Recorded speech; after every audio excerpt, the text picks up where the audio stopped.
as long as we come on air every evening, the whole world must listen. As long as we preach this very gospel, Chukwokika Abiyama must be with us. Therefore, without any further hesitation, we must proceed to offer every prayer to Chukwu Okike Abiyama who resided in heaven. Therefore, as we always commence, not from today, but from of old, our Father who art in heaven, Nna nke bi n'eluigwe, ka aha gị dị nsọ, that your name may be hallowed by men, that we may bow at the mention of it, that we may offer every glory unto thee, that we may offer you every adoration and adulation, because there is none like thee. You fight our battles for us. Every blessed day you demonstrate through your kindness and your everlasting mercy that you are our Lord, our God, and our Creator. This evening we offer these your children unto thee. All over this very planet that you created, they are listening across the entire 24 time zones on this very planet where they inhabit. They are listening to your gospel this very evening, this gospel of redemption, a gospel of hope, a gospel of restoration, a gospel of renewal, this very gospel of freedom, this very gospel of emancipation as only you ordained, that this very gospel must be preached, that mankind may be set free from the eternal damnation of the creation of the British. My goodness me, I want to remain in the spirit, because we must worship heaven. We answer your name, O Lord of hosts. Everything about us is designed to offer glory unto thee. We have atoned for our sins last year. This very year we have not only atoned for our sins, we have spilled, we have shed blood, they have shed our blood. We have let our sacrifice be made unto thee. Even on the 30th of August, as we are being felled by the bullets of the enemy, by the workers of iniquity and of darkness, we remain very strong today to beckon upon thee, to ask you for your mercy and for your grace, to ensure that your kingdom is restored upon the face of the earth, that you can bring your healing hand to bear upon the life of those of them that you created for one singular purpose, and that purpose alone, which is to worship you in truth and in every honesty. Is there any way that we have erred? Is there any way that our ancestors may have sinned? We confess before a congregation of the whole of humanity to ask you, O Lord of hosts, to have mercy upon us. You must have mercy upon us. We have suffered enough. We have been subjugated enough. We have been tortured enough. We have been imprisoned enough. We did not do these people anything. Our only crime is to answer your name. Our only crime is to be born your children. Our only crime is to excel at everything that we place our hands into. Our only crime is to exhibit your glory and your blessing, which manifestedly is upon our lives every blessed day. That is why they want to kill us. That is why the British want to join those of them who don't know you to destroy your creation and your inheritance. You will not allow shame to befall your name. You will not allow the enemies to triumph over the lives of your children, because you created us to exist, to worship, to honor, and to praise you. That is exactly what we are going to do when this Biafra comes. It will come in truth and in every honesty, because we remain every blessed day Chukwu Abiyama binigwe whiter than white and whiter than snow. Is there any way that we have sinned that you cannot forgive us our trespasses, to enable us to fulfill your own word, which was spoken thousands of years ago, that instead of what you promised not to come to pass, that heaven and earth will cease to exist? You opened your mouth, Chukwokika Abiyama, to bless mankind to the coming of Yahweh Yeshua, who came here and said, let your kingdom come on earth as it is in heaven. Those words can never be in vain because they are anchored upon your holiness and your magnificence. That is why in the end we know that Biafra will come, that these children that we have given birth to all over the world, and their children, and their children, and their children, as long as they give birth to them and they are Biafrans, they will worship you in truth and honesty. Through this very work we are doing, mankind will come to understand you. Let your miracle be wrought in our lives. Let us witness and behold your magnificence, your holiness, your mystery, and your grace under our command. O Lord of hosts, we call upon you. We call upon you to heal. We call upon you to provide succor to those of them who are inconsolable. We ask you to come and strengthen those who are weak. We ask you to restore hope where there is hopelessness. We ask you for inclusion where there is destitution. We ask you for one brotherhood, one camaraderie, one bone, one blood, and one flesh of your children, the Efiks and the Bibios, the Izon, the Shekiri, the Isobos, and also those of them from Isoko. We are traveling all the way to the lands of Igala. We are moving on from there to Idoma, to Igede, to the territories of the Igbo land. All these places we dedicate unto thee. All these lands of yours, we ask you to cover it with your mercy. Because Biafra will come, and when it does, we will dance on the streets. I'm telling you, by the time that we are done, humanity will think that we are mad, we are drunk in your glory, and rightfully so, because your kingdom will come to rest upon this very earth. That very kingdom is the unadulterated, non-negotiable sovereignty of the Republic of Biafra, that your will may be fulfilled in our time. All this we pray, all these we ask for, in no other name apart from that name that belongs to you. Ahadin sosine bigebi rone bigebi. He said, he said, he said, He say, my that was our leader, Mazi Nnamdi Kanu, the leader of the indigenous people of Biafra, praying for us. And I think every day I do recognize that that prayer is very much relevant, even in today, you know. And then there's nobody that can pray that prayer because that prayer is unique. It touched every angle. Yes, I salute everybody watching me. Thank you for sharing. Thank you for commenting already. I can see lots of comments already. Of course, you know my name. My name is Aparawa Nsema. I am from Akwa Ibom. Akwa Ibom is Biafra. Cross Rivers is Biafra.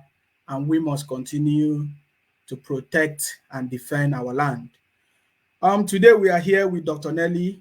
A very special moment with Dr. Nelly today. And we are happy to have her. Of course, she promised to be here, and she's here today. Hopefully, you know, as she answer questions and respond to yes questions, she'll be able to, you know, clear some doubts and then make some people to understand more. And if you are watching us, if you also have opportunity to ask your questions, send in your questions in the comment section, and hopefully Dr. Nelly will have maybe few minutes to be able to pick one or two calls. Yeah, so I'm happy to have all of you. Please share this video to many people as possible so that they can also participate. Thank you very much. Welcome, Dr. Nelly. As in my habit, I always give you opportunity again for you to introduce yourself, because you are now the Queen of Idu, and many people are longing to hear from you. Yes, so welcome, Dr. Nelly. Please. Okay. I would like to formally introduce myself. My name is Nelly Idu, also known as Dr. Nelly of Ebu. So I will really appreciate it if I'm referred by that name, Nelly Idu. That's going to be an honor when people call me by that man. I'm technically going to change my name. I'm going to do it officially. I'm going to change my name. That's going to become my last name, Nelly Idu. That's my name. And I would like to be called and referred as Nelly Idu. So I am the Assets and Fund Recovery Officer, IPOB. I'm the Auditor General of IPOB Worldwide. I am from the Kingdom of Ubo in Udu, Nation of Idu, Enugu State. You guys already know. So I think I've done enough introduction. Thank you.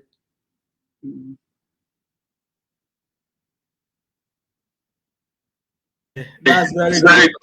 That's very good. Thank you very much. Thank you very much for that quick introduction. Let me just put some things off so that it will not come and interfere with what we are doing. Okay, yeah, you said something about changing your name to Idu, your surname Edu. I can remember one of the posters we shared on our pages. Somebody said, "How can your name be Idu? That Idu is our nation. That is not your name." Somebody was already arguing that why will you be taking that name Idu? That already that is our nation name. That is not your name. That Idu cannot be your surname. But I'm happy that it's like I didn't even discuss with you about that. And now you are telling us the reason why you want Idu, because you want to change your name to Idu. That's very, very good. Dr. Nelly Idu. Okay. Thank you very much for that introduction. I mean, before we kickstart properly, I've been listening to lots of people, you know, especially the last exposition last time with Simon Ekpa, you know, when we had interview with Simon Ekpa about the 50K money that was missing, and you were asking questions, and you even revealed that even Simon Ekpa was on investigation without him knowing. And then was it yesterday or 2 days ago or 1 day ago? I think yesterday, Simon Ekpa gave us an update from Madam Bridget, that yes, that the 30K was sent to Germany or something like that. But that was not the point, because I wanted to speak on Mazi Simon's broadcast and reminded him that was not the point. The point wasn't that the money wasn't sent to Germany or anything. Of course, there might be so many 30,000 or 30K that was sent to Germany. Okay, but the question is that they said that this money was given to you, and there's no transaction that shows that the money was sent to Mazi Simon Ekpa. But what I'm saying is that yesterday he was saying that he has cleared that the money was actually sent to Germany, and I was like, no, that was not the conversation. The conversation was the money was sent to you, and then and they have been reporting it that the money has been sent to you, given to you for a particular project, but now you have not received the money. So why would they be reporting that the money has been sent to you, why the money wasn't sent to you or transferred to Germany, just like they said? I don't know if you have any conversation, if you understand what I'm saying. Hold on. Go ahead. Sorry. Okay. So when it comes to that, Simon, I've not watched it yet, but Simon is free to express it the way he wanted to express it. So the point I want to let every single one of us know. While I was doing an audit of the ESN account, I found out that a $20,000 transfer was made to Caroline Okorafor. I asked the treasurer, what is she using the money for? Did she, what is the 20,000 for? She said that Caroline Okorafor said it was for a big project, that our leader assigned her and Simon Ekpa to a big project. So I asked the treasurer, did she define the big project? Did she tell you what the big project was about? She said it has to do with the app that they are developing. I said, okay, that's okay. Can you please request for, so I asked, did she send you the receipt of the transactions she made yet? Because I wanted to see how she transferred the money to Simon Ekpa. Because I was under the impression that we can actually transfer the money directly to Simon. But if she's the one that is receiving the money on behalf of herself and Simon, I needed to see the transaction. I needed to see the receipt, you know, what was bought, what it was used for. So the treasurer said that she's going to make that request. So I kept asking for the receipts for the transactions, you know, to show the project that we are working on and to show how much Simon received. Probably if she got paid too, to see how much she got paid for the project they are doing. She didn't send the receipt. So then after a while, we were having a conversation. And the treasurer informed me that Caroline is requesting for $30,000 for the same project. So I told her, no, we don't have 30,000. This is ESN money. The 20,000 is ESN money. And then this 30,000 is also ESN money. We cannot afford to give her 30,000 without knowing what she used the initial 20,000 to do. So I told the treasurer that I'm going to call our leader. And then I'm going to let him know that the receipt for the 20,000 that she received, she has not sent the receipt. And then we can't afford to transfer any other money for the project, the big project, until we see the receipt and transaction for the 20,000 that she received initially. And that was the last I heard about, she didn't make further demand for that 30,000. Then Madam Bridget conducted a fundraising for ESN. So she's very good at transferring her money and transferring the documents. So while I was going through that, I asked the treasurer, this is the amount she received, but this is how much that she deposited. So I asked her why didn't she transfer the whole money? She said because she transferred 30,000. I said 30,000. She said probably because of the project. Remember, Caroline Okorafor is the one that is requesting for 30,000.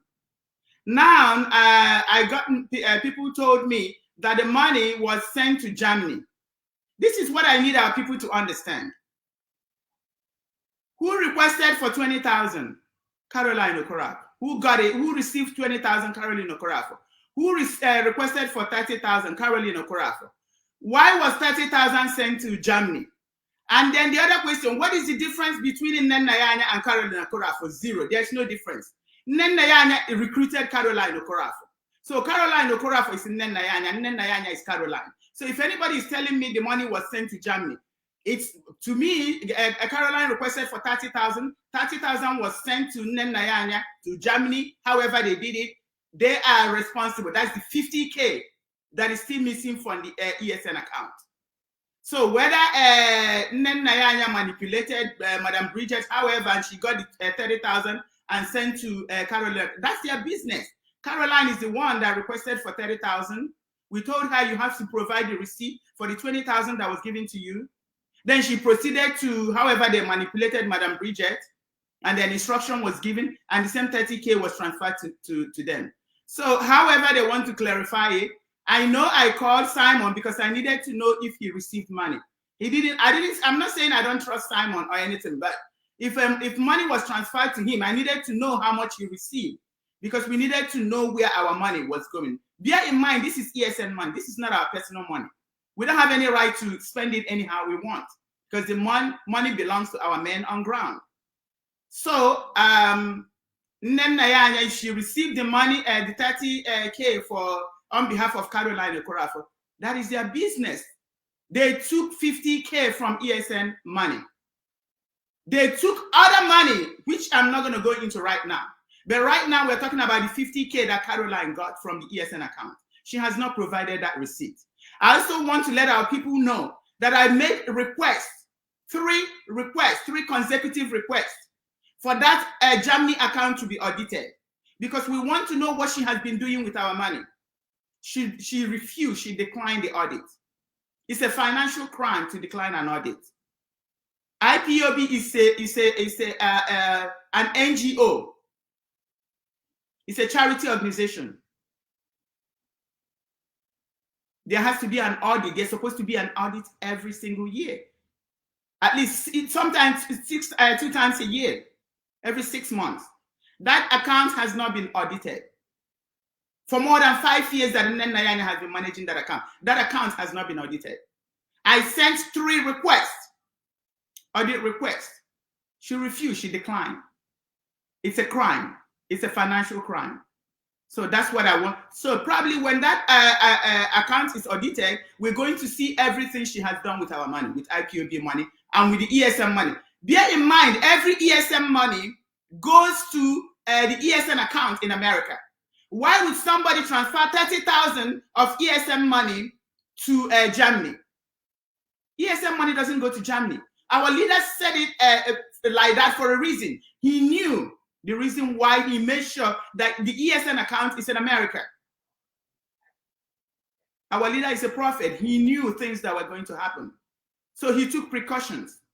And somebody coming to make a demand for 30,000 from the ESN account, and the person was denied, and they went and cornered Madam Bridget and took 30,000 from ESN account. They still need to account for that money. Thank you.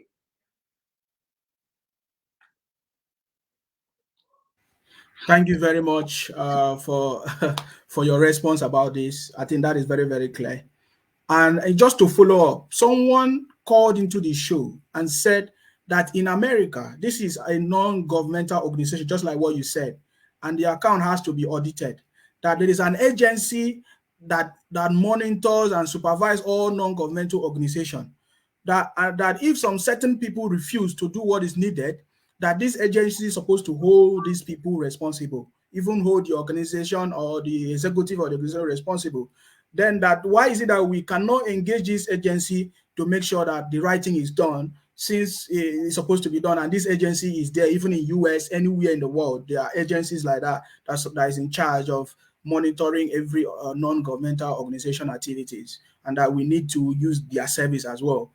I don't know what you have to say about that. I understand what that person is talking about, but you have to understand that this is really complicated. Our situation is very complicated. And then people don't understand that these people have been trying everything possible to tag me a terrorist.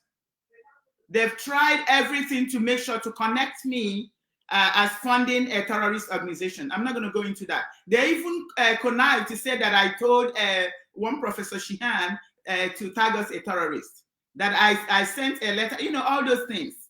So now coming to report the IPOB account and have them look into it, it's also going to bring so many things. It's going to attract so many other things. It's a little complicated.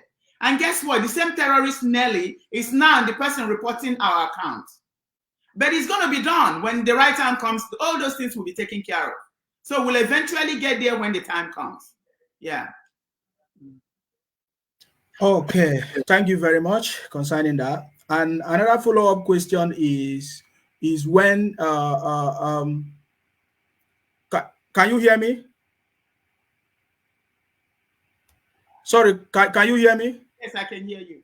Yeah, another follow-up question is about the issue with Prince Darlington. Prince Darlington was like saying that all the monies that we are talking about, the ESN money, that all the money that we are looking for, that all of them, all those money is still in the account in Germany, that nobody has used the account, nobody has misused the account, nobody has stolen the money. Because we have been saying that where is the ESN money?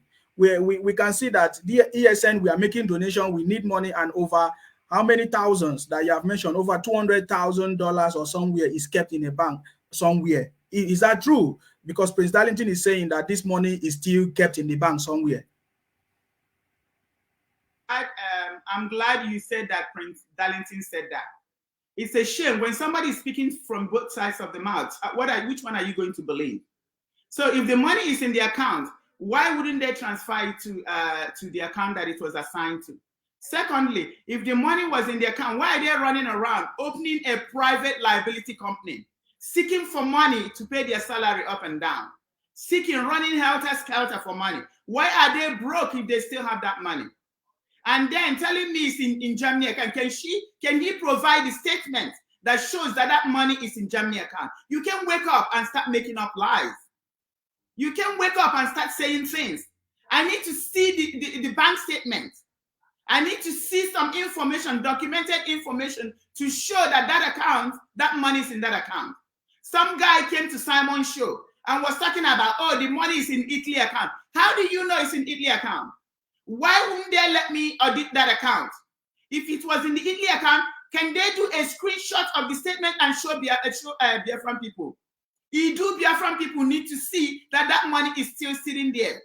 Why can't they provide that statement? If Prince Darlington is saying that the money is in Germany account, I'm going to challenge him to get a screenshot of the statement and show us the current balance to show us that that money is in Germany account.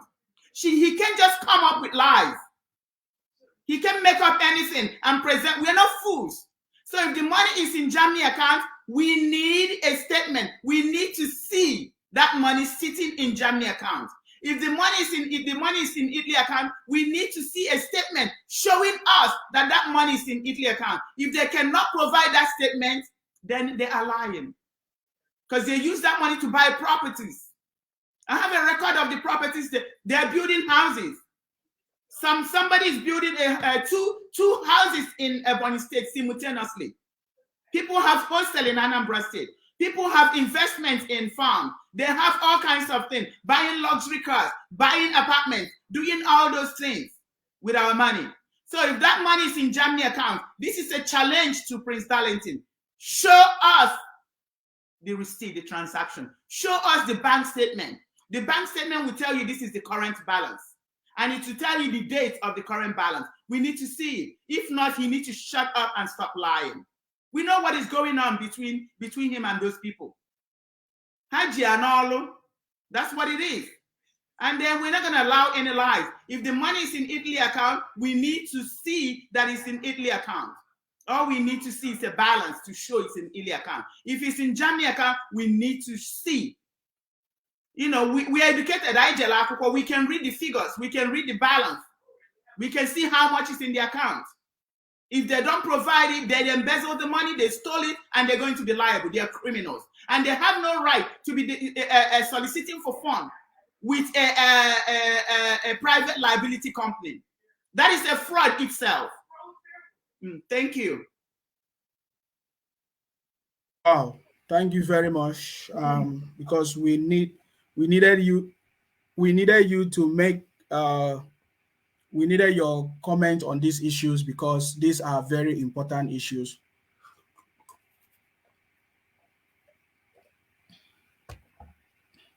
So we needed you to make comment on this, because these are important issues that is trending everywhere. And to add to that, you know, some people are saying, instead of us to focus on the release of our leader, Mazi Nnamdi Kanu, that our leader is still languishing in DSS custody, and all of us are here pretending as if we love our leader, Mazi Nnamdi Kanu. Some people are dragging for position. Some people are saying, oh, they are right or they are wrong. Some people are claiming which people are right or wrong, calling people to be on their side. And it's like all of us have forgotten about our leader in the DSS custody. And we are not saying anything about that. What do you have to say about that? Okay. First of all, these are liars. These are lies from devil. They just want to, have you allow them time to finish the damage they are doing. Somebody that is telling you, oh, our leader, we should be talking about our leader. If they disintegrate ESN, destroy ESN completely, what is our leader going to come back to? If they finally succeed in destroying ESN like they did, they actually did. It's only Chukwuemeka Abiyam, our God, that resurrected ESN. And they're still fighting to destroy ESN. If we allow them to completely destroy ESN, what is our leader going to come back to? Is our leader going to come back and recruit you and your mother and your father to defend our land? These are men that are going to stand behind our leader to chase these uncircumcised people away from our land. If we let these evil people, the DOS, disintegrate them, destroy them completely, what is our leader going to come back to? It's like your father traveled, went somewhere or got in trouble. And somebody, there's a money for the mortgage or for the rent. Somebody is stealing the money, taking the money away. And you know that if you allow them, you're not going to be able to pay the mortgage for your house, for your father's house. And if you don't pay the mortgage, the bank will repossess the house. And you will become homeless. When your father comes, your father is going to become homeless. because there's not going to be any home for him to come into. How are you going to provide shelter for your dad if you let people steal money that is meant to be used to pay the mortgage? Where is your father going to lay his head when he comes out, when he comes home? Is he going to lay on the street? Is he going to become homeless? So that's what ESN is our defense. We have to protect ESN so that when Mazi Nnamdi Kanu comes back, Mazi Nnamdi Kanu will have something to fall back on. Mazi Nnamdi Kanu will have a tool to use to fight the Fulanese. If we allow them to disintegrate ESN, we are gone as a nation. When Mazi Nnamdi Kanu comes out, he's going to start wandering around because there won't even be anybody to protect him. There won't be anybody to stand behind him. He won't even have any security when he comes out. So why would anybody tell you, focus on Nnamdi Kanu? So it's like allowing somebody steal the money for your mortgage, and when your father comes out, your father is going to become homeless. So as you're fighting for your father to come home, you're still fighting to maintain a residence for him. That's what ESN. Mazi Nnamdi Kanu needs ESN. When they kidnap him, they thought they can disintegrate, destroy ESN. It's our job to make sure ESN is intact. So when he comes home, he's going to fight on. When he comes, he's going to raise that flag. And who is going to protect our land and defend him? ESN. If we let them destroy ESN, what is Mazi Nnamdi Kanu going to come home to? And then I'm going to ask you a question, Sima. When you were in college or in high school, how many subjects did you take? Or when you were in college, how many courses did you take? Just give me a rough estimate. I did a lot, more than 10. Okay, so let's say an average person takes about 6 courses, right? And then maybe you let me go back to high school days. Maybe in high school, you took chemistry, you took mathematics, you took physics, you took, maybe at least you took 6 to 7 classes. Did the physics class distract you from the chemistry class? Now I'm asking you a question. Okay. Did the math class, your algebra class, or your advanced algebra, did it stop you from taking and passing your physics class? No, not at all. Thank you. And you were able to take 6, 7 classes in high school, right? Yes, more than. You got all A's in all the classes. So the best result. So why is anybody saying we have there's a distraction? Can't we fight for ESN, fight for our leader, fight to protect IPOB, fight to protect our freedom, do all those things, just like we took 6, 7 classes in high school. Some of us took 2 majors in college. Did anyone interfere from the other? We are intelligent people. We can multitask. We can do so many other things. We are fighting to protect ESN. Doesn't mean that we're not doing any other things to help towards the release of Mazi Nnamdi Kanu. We are fighting to protect ESN, to protect ESN money. We are also having meetings to organize rallies. We are also having meetings to raise to raise funds. We are also having meetings about the legal technicalities and things that our lawyers are doing. We are analyzing what they are doing to see the effectiveness of what they are doing. We are doing so many things. We are smart people. We can do so many things at the same time. Anybody telling you that, oh, let's concentrate and wait for Mazi Nnamdi Kanu, that person is evil. They know what they are doing.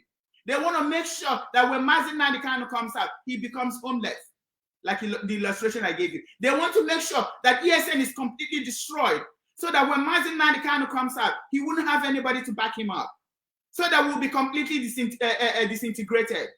They want to destroy us as a nation. That's why they're coming up with that lie. Tell them we can do many things at the same time. We've always done it. So please, nobody should listen to those lies. Moreover, what are the lawyers doing? People are raising funds to help with to pay when the women hired Bruce Feng. They were contributing money. What did protecting ESN fund? Did it stop the women from doing what they were doing? We're talking about ESN fund. Is it stopping Barrister Ifeanyi Ejiofor from going to court, from doing what has it got to do with anything? So you see, these people are evil. When they tell you that they're pure evil, just like when I came with a message about Idu, you hear them say, oh, this is not the right time. Oh, let's wait. What is it stopping you? What is it stopping you from doing? I'm trying to tell you, this is the message that we receive. This is who we are. We need to understand who we are before we can even go further. And somebody is telling you this, let's wait for our leader to come out. But then our leaders coming out is also dependent on this. So we can't do anything because those are lies. Those are lies of the devil. That's why they deceived us. That's why we're in bondage. Because they come up with this lie. They affect our emotions. We don't use our head. We use our emotions. They know it works and they keep on using it. This is the time for us to show them that we are smart people. We can multitask. We can do so many things at the same time. You know, some people are, oh, what? Let me tell you. So when I had 3 kids, they were almost like the same age. I had a full-time job. Having 3 kids didn't stop me from having a full-time job. I had a brand new baby. I was still doing my PhD with a full-time job, being a full-time mom. Did any of them stop me from doing one or the other?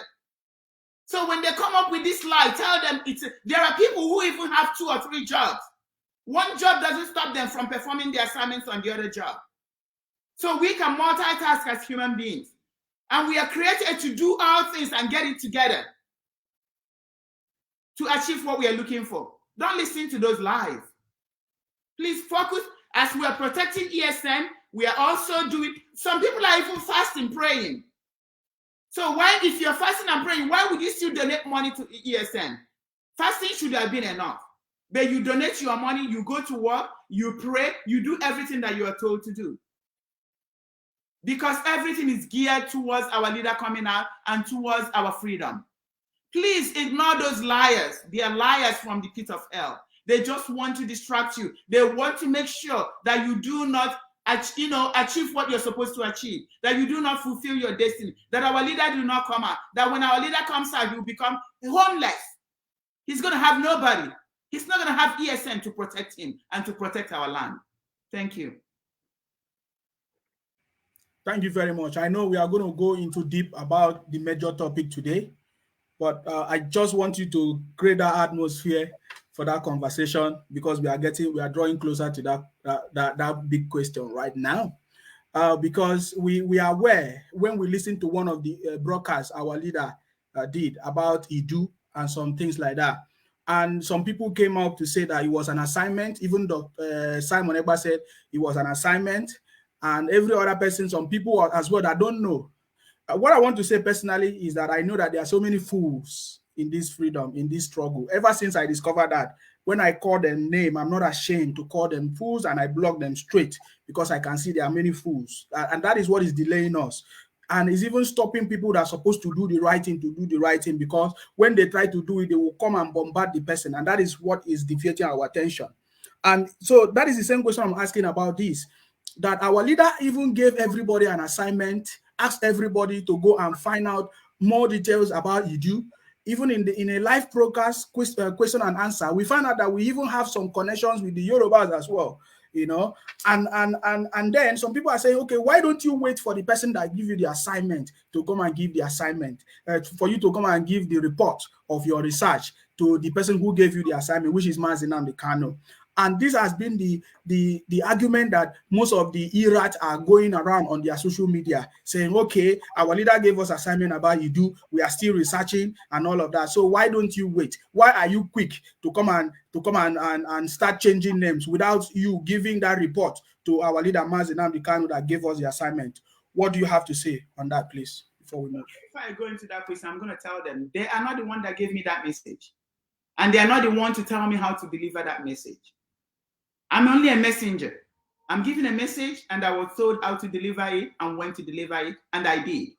So now, why don't we wait for the Fulanis to release our leader? Why are we running helter-skelter, doing everything possible, doing rallies, telling the whole world?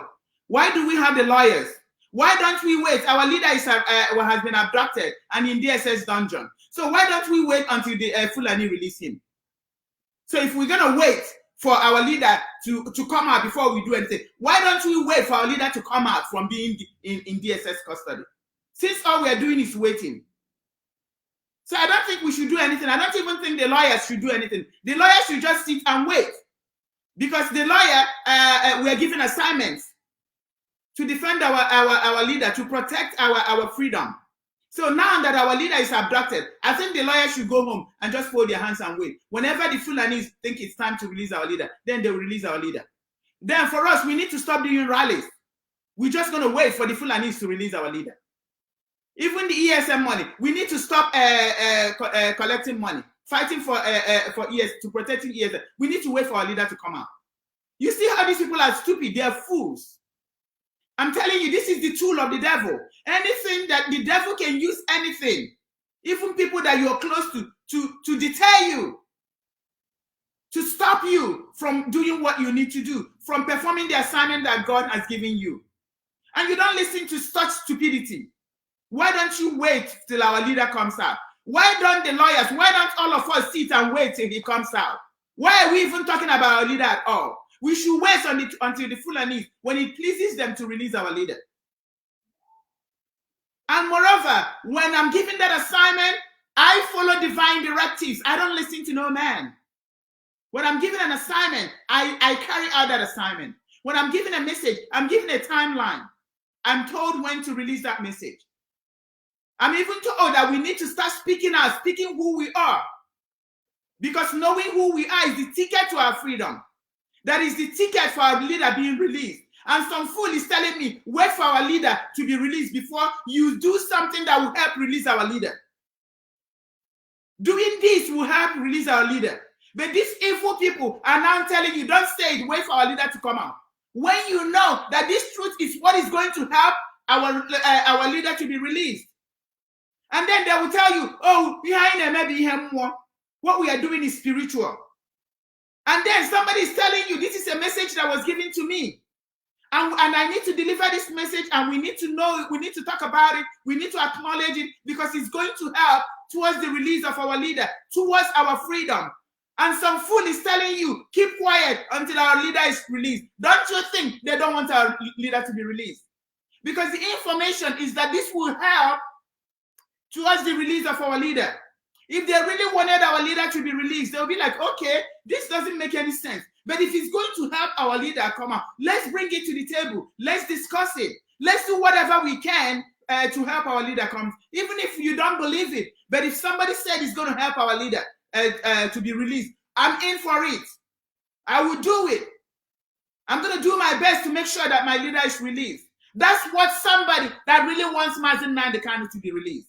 If you've been doing one thing for 6 months and our leader has not been released, and somebody is saying, this is a message I got, this is a divine message, these are the things that we need to do so that our leader can be released. After 6 months, everything you have done has failed. Why don't you try that one additional thing? What is stopping you if you're a true freedom fighter? If you really want mazi Nnamdi Kanu to be out, why can't you try it? I need somebody to come and tell me we are not from Idu.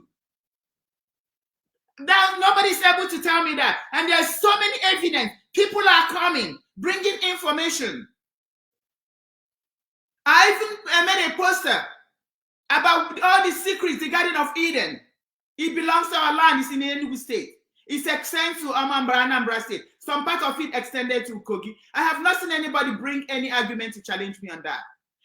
Somebody even sent me a report that a Delta guy, Ned Woke, talked about a replica of Eden in Delta, showing there is Eden in Enugu, and then he's trying to explain to us there's also a replica in Delta State. So don't that show us that we are the original people? We are the Idu people. We are the inhabitants of the Idu land and the Garden of Idu. Has anybody challenged me to that? No. Now I'm telling you that God said that we have to know this fact. We have to know who we are for our leader to be released and for us to get our freedom. And some fool is telling you, wait for our leader to come out. It's like telling you, somebody is telling you, okay, maybe your dad is in trouble or is in jail. And then you need money to go and put the bail bond for your father to be released. I'm going to go back to that example again. For your father to be released, you need to pay a bail bond. And somebody is telling you, oh, don't ask for any money. We don't need bail. Let's wait for him to come out. How is he going to come out if you don't put the bail bond? That is exactly what it looks like. We have to say these things. That's the instruction. You cannot challenge God. God wants to know when we are ready. Believe me, God does not work with numbers. When people who are supposed to know and acknowledge it, when he gets the number he's looking for, he's going to do what he needs to do. Believe me, so much is going on. There is so much going on. That is how you know that Idu is the most powerful name in all the world, in all the entire universe. Things are going to happen. Things are happening already. So anybody telling you, hey, wait for our leader to come out, is an agent of darkness. I don't even think they're ignorant. They are agents of darkness. Because our leader has been in DSS detention for 6 months, 6 freaking months. And somebody is saying, this is the message I received.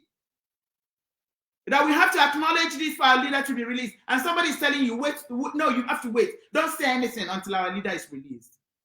But our leader is also saying there's a secret. I was so happy when somebody sent me that video. There's a secret behind Idu. And then look at what is going on. And some fools will tell you, wait for our leader to come out. So, you know what? Too bad, because some people, I'm getting a lot of confirmation. People are sending messages. People are sending confirmation. People already know that this is who we are. This is a uniting factor. They don't want Mazi Nnamdi Kanu to succeed. That's why they are trying to make sure you don't know who you are. Because that's what they did to us centuries ago. To make sure to wipe our history, wipe everything about us, knowing we can never be free if we don't know who we are. So that's the lie of the devil. We know who we are. We are the people of Idu. We are the people of the ancient. We are the people who in our land, that's where the garden of Idu, where God will come down to visit mankind and go back. And that's why God is trying to bring the kingdom of heaven on earth. And this is what the Luciferians don't want us to achieve. And that's why they will lie to you with, oh, wait for our leader to come out. Our leader has our flag in his hand. We're going to do everything possible to bring him out, and he will raise that flag. If you're busy fighting, who cares about a name? The message didn't say change your name. The message said we need to acknowledge who we are. The message said we have to know the truth, and only the truth shall make us free. The message said we have to be whiter and whiter than snow. The message said we have to atone for our sins. And then we can get our freedom. And I'm going to keep on releasing that message until it gets to everybody's ear. And God alone knows when to release our leader. God knows when we are ready in our heart, when we have made expectations. So I'm going to keep on screaming and saying it. Don't forget that the Bible says that the hearing, faith cometh by hearing, hearing by the word of God. Faith cometh by hearing, hearing by the word of God. Faith comes by hearing, hearing by the word of God. Those are the words of the Lord. And I'm going to keep on saying it until we hear it, until we know it, until we acknowledge it, until we become who we are and who we're supposed to be. Thank you. Thank you very much, Dr. Nelly. I understand. I'm so happy that you understand that this is a task that must be done, and that there are so many foolish people. Just like we said, there are so many foolish and ignorant people. What that is the meaning. So when ignorant people come, instead of them to ask questions directly, they will twist everything. Just like you are talking right now. Somebody put in the comment section. Somebody put in the comment section, said, from Joshua Obi, we know that is a fake name. He says, so if we answer Idu, they will release Mazi Nnamdi Kanu, mad people everywhere. That is, you see what they are talking now. So he said that, so you said if we answer Idu now, that they are going to release Mazi Nnamdi Kanu. But that is not the message that you are passing. The message is that we need to know who we are, our identity, so that we can be free. Period. That is simple. As simple as that. So the flyers that I've sent, I've never seen a flyer where I say we must change our name. All my flyers say we have to know who we are. We have to acknowledge who we are. Nobody is saying anything about changing names. When we're ready to change our name, we'll change our name as a nation. But we have to acknowledge who we are. We are the people of Idu. We are the people of the ancient. This is who we are. Our history has been wiped out. They've tried to exterminate us. We understand that. That's what the instruction says, to understand and acknowledge who we are. So don't listen to those lies. They are sons of Lucifer. They are agents of darkness, and they cannot stop us.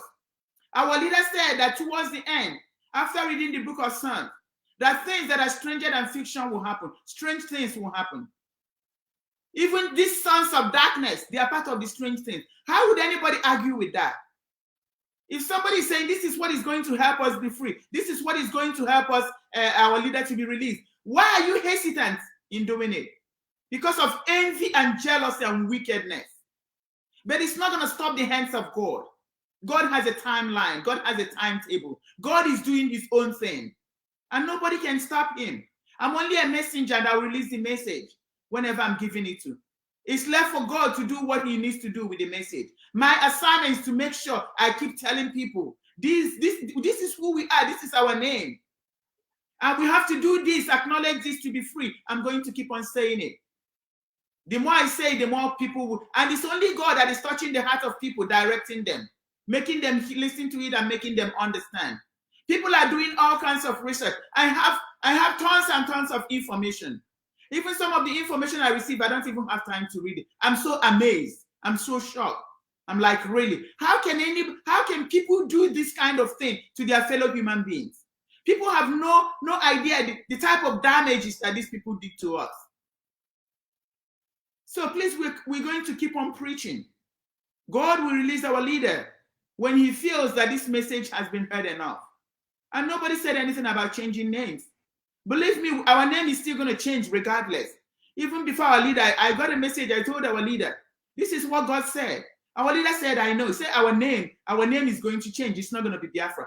My mazi Nnamdi said, yes, he knows. He confirmed that message because he already know. He said, when the time comes. So when the time comes, we're still going to change our name. Now, all we need to do is acknowledge who we are. Because we have to know the truth. The truth will make us free.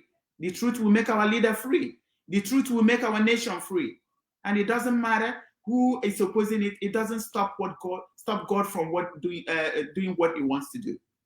Thank you. Thank you very much. And then I will go straight to the question, the topic of today.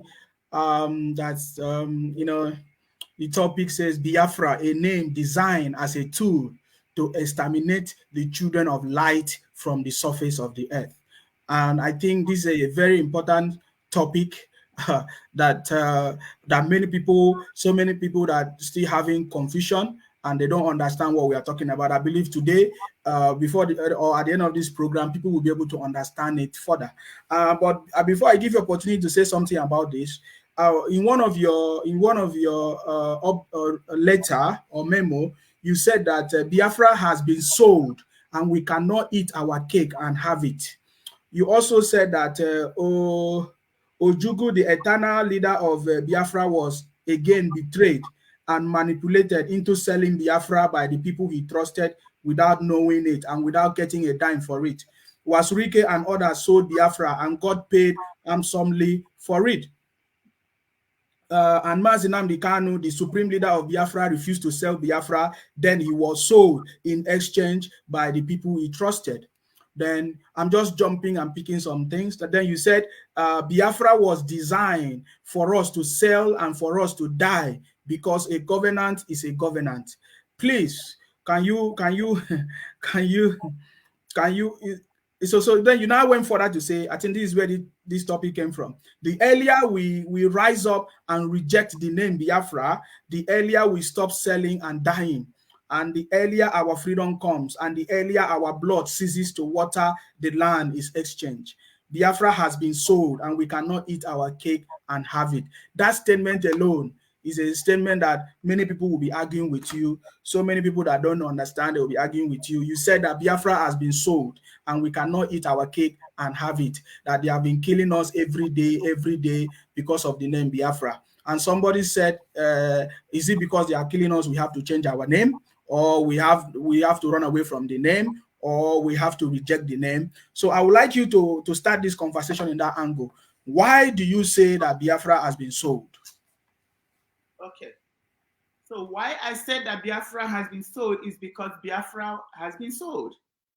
So we're going to go back to the history of why the name Biafra and why are we dying? What is going on with that name? So Biafra has been sold. Let me go straight to that question. During the Biafran Civil War, these uncircumcised sons of Edom, we are not expecting for us to put as much resistance as we did. They were hoping that because they had all these countries working with them, they were hoping that it's going to take them a couple of months to wipe us out and take over our land. It didn't happen that way. We kept fighting on. We kept manufacturing our own thing because that's who we are. And we were fighting them. We were not just resisting them, we were fighting them. They were dying and dying in numbers, in great numbers, beyond their expectation. Because they thought it was going to take them, a twinkling of an eye to wipe us out and take over our land. It didn't happen. What did they do? They manipulated our supreme leader, our eternal leader. They placed people around him, evil people. Lucifer sent people around him to deceive him, to lie. People he trusted to lie to him, to deceive him, to manipulate him. When they found out there's no way they're going to conquer us, they come up with a lie. In their religion, it's okay. It's called tekiya. It's obtaining by trick. It's okay to lie and obtain whatever you want to obtain from the person. So they lied to our leader. They lied to Ojukwu. They manipulated him. They wanted him to stop the war. And they said there's no victor and there's no vanquished. No victor, no vanquished. That was the trick they came with. And he agreed. He believed them, but it was a lie. After we gave up, we stopped fighting. They still vanquished us. They still enslaved us. They still believed that they conquered us. But it was a lie. It was a deceit. And who did they use? They used the people that our leader, Ojukwu, trusted to convince him to give up. If we have insisted, it would have taken us a couple of months to win that battle. When they realized that we were winning that battle, they deceived him, they lied to him, they manipulated him. And it only worked because we already had a covenant with the people that suppressed us.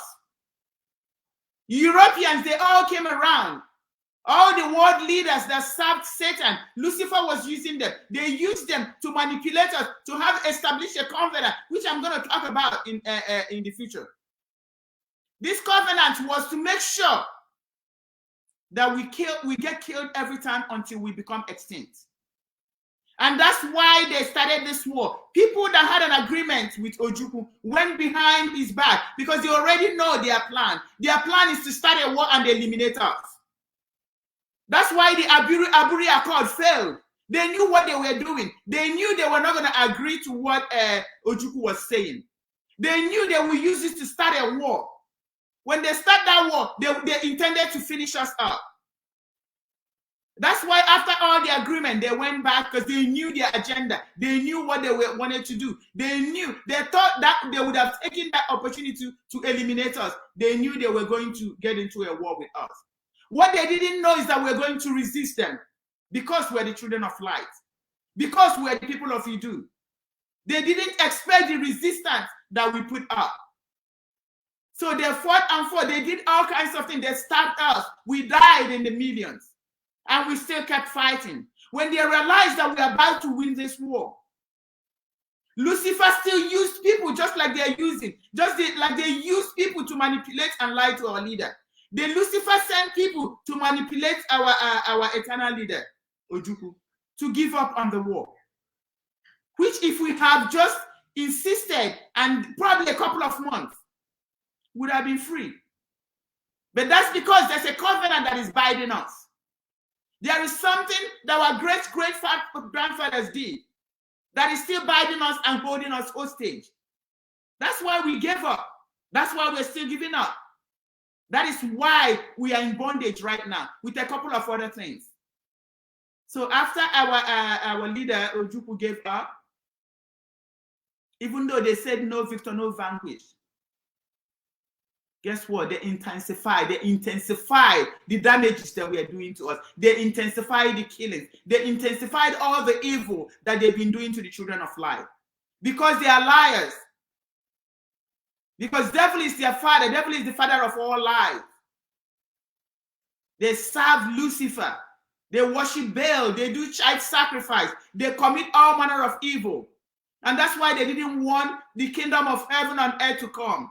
That's why they didn't want the children of light to prevail. That's why they lied to Ojukwu and said to give up the war, no victor, no vanquish. They know what they were doing. They know that if they had left us, we would have won that war. But because we have an evil around us, we have a covenant, an agreement. There was a blood sacrifice that was still binding us and holding us hostage.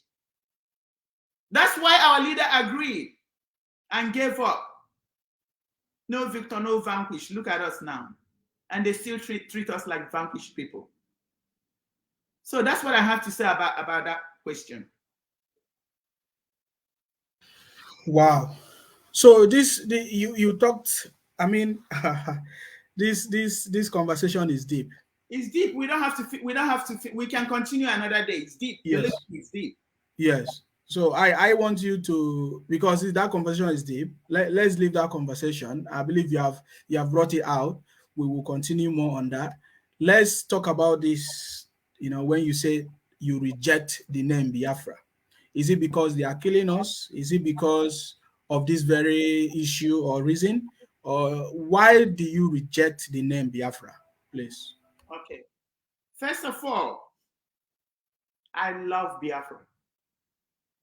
I grew up hearing about the Biafran War. Every one of us loved Biafra. I was involved in the zoo politics until when Mazi Nnamdi was in prison and when I started listening to his message. I knew that even in the zoo, we are not living like human beings. There was something terribly wrong with us. And one of my missions was to help alleviate, help make changes. So then I was still involved in Nigerian politics until I heard the voice of Mazi Nnamdi. I went back to listen to a couple of his messages. And that's when I realized that I was putting my effort in the wrong place. Because the zoo could not be salvaged. There's a demon that is in charge of the zoo. And there's no salvation for the zoo. And after listening to Mazi Nnamdi, I realized that I am a Biafran. I began to love that name, Biafra. I began to ask questions about what happened during the war. I began to read history about the war. And just like every other typical Biafran, I was in love with Biafra. Until recently, I began to understand what is going on. I began to understand that the name Biafra was designed as a tool to destroy us. It's a tool that the enemy, that Lucifer and his agents designed to destroy us. There was an agreement between world powers. There were rituals, there are things, there were incantations, there were so many things that were done. And I said that a covenant is a covenant because we, our own people, agreed to that evil agreement. We even gave our children, we gave our virgins, we gave our sons, we gave our children as part of that ritual. Our blood was used as a sacrifice for that ritual. The ritual is intended to have us die. The ritual is we have to be shedding our blood, dying until we get exterminated. That was the original plan. And they gave us that name as a cloak, as an instrument that is meant to be destroying us. The more we answer Biafra, the more we're going to get killed. Because there was something done to that name. After I realized it, I knew that this is, you can, if somebody is hurting you because they gave you a name, what is wrong for you to reject that name? It doesn't necessarily have to be a name. If they are saying that, oh, you're a thief, you know you're not a thief, can't you come up and say, no, I'm not a thief? What's stopping you from rejecting that word thief if you're not one? How come we have never asked ourselves a question? How come? Okay, let me give you an instance. Let me say let's say this is Biafra. Have you ever wondered if anybody is coming, as soon as they take sight of, they run. As soon as they hear the name Biafra, they run. As soon as they come in contact with Biafra, they run. Have you asked yourself, how come nobody wants to talk about Biafra? How come nobody wants to hear the name Biafra? How come the name Biafra is untouchable? Why is it so repulsive to people? Why is it so fearful? Why are people so afraid to talk about Biafra? Why are people so afraid to have anything to deal with Biafra? Even when America, instead of referring to Biafra, they will say Christians. They will say people of the eastern region, people of the eastern part of Nigeria. Christians in the eastern part, they will never use the word Biafra. Nobody wants to touch that name, Biafra. Have any of us wondered why? Is our name the worst name on the planet Earth? It's technically, Biafra sounds so beautiful in the ear. How come nobody wants to hear the word Biafra? How come nobody wants to deal with the name Biafra? How come nobody wants to talk about the people of Biafra? How come we are killed and killed and killed and killed every single day? Even our penises, the penises of our young men are being used to make pepper soup in other countries. How come our kidney is being used? Nobody's saying anything about it. How come our livers are being used? Nobody's saying anything. How come our young men are being slaughtered every day? Nobody's saying anything about it. Nobody in the world is saying anything about it. Have you ever wondered why? Why are people running away from the name Biafra? Like they're going to die, and actually they're going to die. They know the implication of dealing with Biafra and the name Biafra. They know the spiritual implications. They know what has been done to that name. They don't want to mess with that. It's our job to fix it. It's not the job of the world to fix it. There are world leaders that came together, worshippers of Baal, the agents of darkness, agents of Lucifer. They all came together and conspired against us and made an agreement, a deceit. They lied. Our ancestors agreed to the manipulation. They manipulated us, gave us that name as a tool that would be used to kill and destroy us. They gave it to us like a cloak, and we wore it, and we are celebrating it, and we are dying every day. And nobody wants to touch it because it's a covenant. It's an agreement. Nobody can break that covenant except us. Lucifer did not force us. Lucifer lied to our ancestors, deceived them, manipulated them, and they gave things in exchange. And we gave them our children as part of the sacrifice. And they killed it to seal. It's a blood covenant.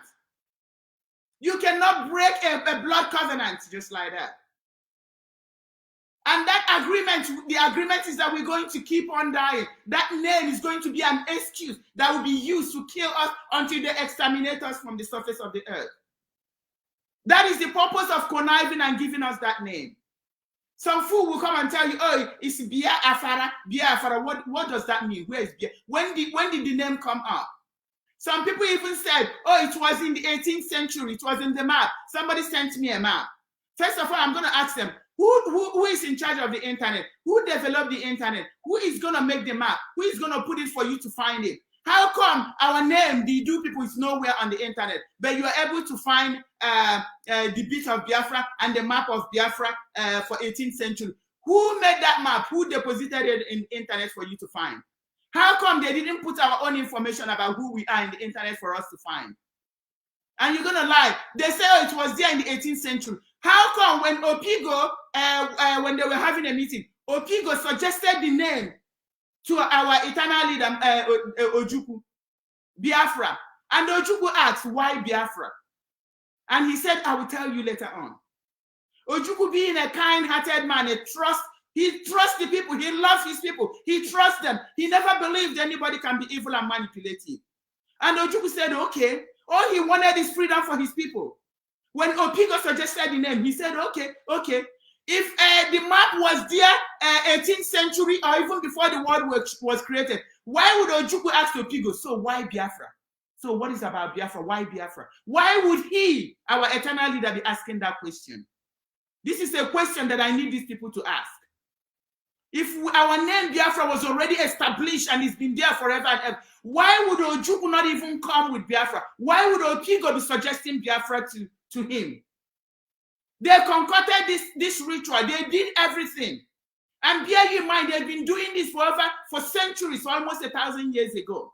That is what the devil, they don't understand that this battle is between light and darkness. This is Lucifer fighting God. Lucifer knew that the only way to fight God is to fight us, because we are beloved of God. Because they know that our nation represents the kingdom of heaven on earth. And the devil is fighting God. It's not necessarily about us. It's a way to get God, to make sure that what God proposes for man is not fulfilled. That's why the Lucifer contracted all the leaders of the world. They conspired against this nation of Idu. And they gave us this Biafra. And they did what they did to the name. The name symbolized death to us. The name symbolized all kinds of evil. Look at us selling ourselves. We sell ourselves, we are dying. We betraying ourselves, we are selling ourselves. All manner of evil. Is it not by God's grace that we are still existing on this earth? They came up with this name. It's a cloak of death. They gave it to us. We wore it and agreed. And we keep dying. Those are part of the rituals that was done with the name. Anybody, if you say you're a Christian, go and pray, go and do your fasting and see what God reveals to you about what I'm saying. If you're a traditionalist, go to whoever you consult. Go and do Alpha, do whatever. Make inquiry about the name Biafra. Just say, I want to know what is involved. What is it about this Biafra? And see what you get, what will be revealed to you. See what God will show you. Ask yourself, how come anybody that sees this name will run? Will run like their life depends on it? How come nobody wants to touch the issue of Biafra? They can touch the issue of anybody else in the world. They will never touch the issue of Biafra. How come nobody wants to hear Biafra or see Biafra? They don't even want to pronounce Biafra with their mouth. Have you ever asked yourself why? What is in this name? Why is this name so repulsive? Why are people so scared to deal with anything that has to do with this name? Ask yourself that question. And why would you want to be dying because of this name? What did they do to this name? Why are we dying because of this name? Why is nobody coming to our help because of this name? Why is everybody so scared to touch or talk about this name? These are the questions that you need to ask yourself. Maybe this will help open your eyes and you will see what they did to us. If you want to kill a dog, you give it a bad name.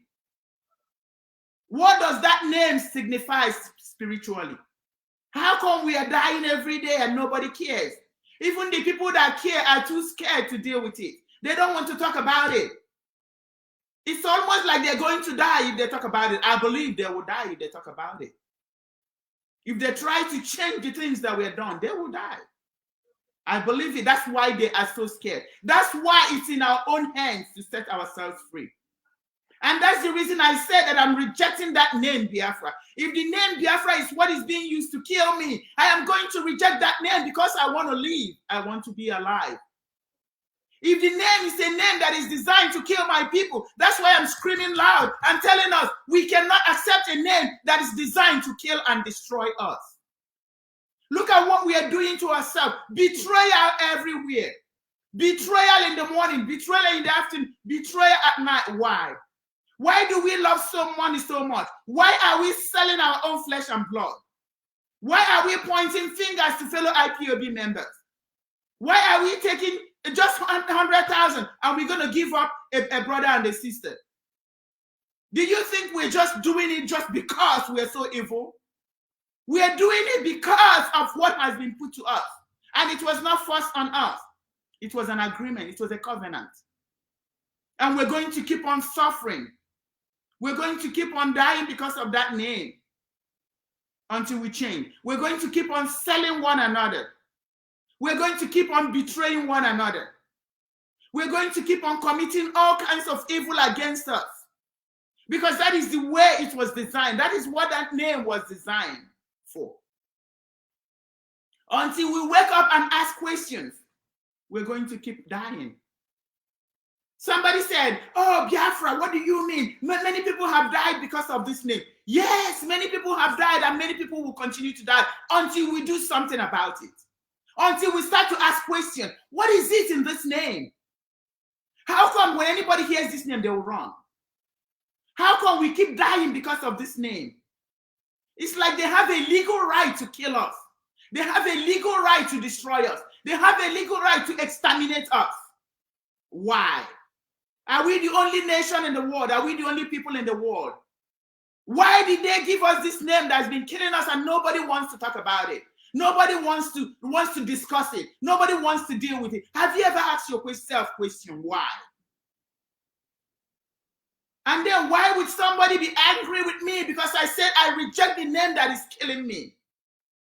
You call me a name and because of that name you keep killing me and nobody wants to talk about it. Nobody even wants to recognize that I exist. Nobody even wants to recognize that my blood is being spilled on the ground, water to renew the evil they did. It's a ritual. It's a sacrifice to keep on renewing the agreement. Why would I agree to continue to die? What is so special in that name that we're going to keep on dying? That is the question you have to ask yourself before you try to say something to me about saying that I reject that name. People have changed their names. I know in my own village, in my own clan, we changed our name after a while. After we had stories of things that were done in the past, we changed our name. And when we changed our name, everything changed. Our young men and young women in our clan started being very, very successful. In the Bible, God have changed names that did not work. Abraham's name was not working. It was not in line with the plan of God for him. God had to change the name of Abraham to Abraham. Sarah's name was not in line with God's destiny. With the plan God had for Sarah, the name was not in line with it, and God had to change the name. And give Sarah a name. When you say it out, it manifests your destiny. God changed it. God changed the name of Jacob. God changed so many names in the Bible. Why is it important for God to change their name? Now ask yourself, why is these leaders, why was it important for them to connive with Britain and all the leaders of the world? Why was it important for them to connive and convince us, take away our name and give us Biafra? Why did they have to change our name? And now this name is killing us. Why are we finding it difficult to change to what we want? Our name spells prosperity. Just at the mention of our name, the angels of God will come from heaven and fight our battle. Why is it difficult when we are who we are, when we answered our name? Just the name Idu was a protection.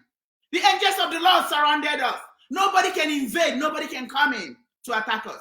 Why did they make sure to get rid of that name so that they can invade and attack us? Now we know that the name Biafra, we keep on dying because of this name. Why can't we wake up and say, we're not going to die anymore? What do we need to do? If this name is an instrument to kill us, why can't we change this name? God changed the name of people in the Bible. We want to prosper. Why can't we pronounce prosperity to our lives? We are tired of dying. Why can't we spell we don't want to die? We are selling each other. Our leader has been sold. Why can't we reject that we can never sell each other again? Why is it difficult? Why are we so holding on to death? Something that is killing us. Because we love the name. We are dying every day. Men died yesterday. We keep on dying every day. We are still going to die today because of a name. And you don't think it's time to wake up and ask questions? Ask questions. Why is this name killing us? What is in this name? How come nobody wants to talk about anything that has to do with this name? And people are angry because I said I rejected Biafra. I'm rejecting Biafra on the behalf of my people. Because there are things that I know. I don't care if nobody else knows it. There are things that I know. And for the sake of my people, I reject Biafra. I reject the name Biafra. I refuse for my people to die. I refuse for my children and children to die because of this name. We are going to be free. We are not Biafrans. We are are the people of Idu. That's who we are. And nobody can conquer us when we answer our real name. We're tired of using an evil name that is designed to exterminate the people of Idu. The plan is to exterminate us from the surface of this earth. The plan is to make sure that the kingdom of God, kingdom of heaven, does not come on earth. That is the plan. That is why all the evil Luciferian world power conspired and gave us a name that is killing us. A name that nobody else wants to talk about. Nobody wants to touch the issue of Biafra. Why? Have you asked yourself why? And nobody wants to touch it, and then you still want to be dying. If we don't know, if we don't ask questions, we're going to keep on dying. If you don't figure out what killed your father will kill you. It's time that we need to start asking questions.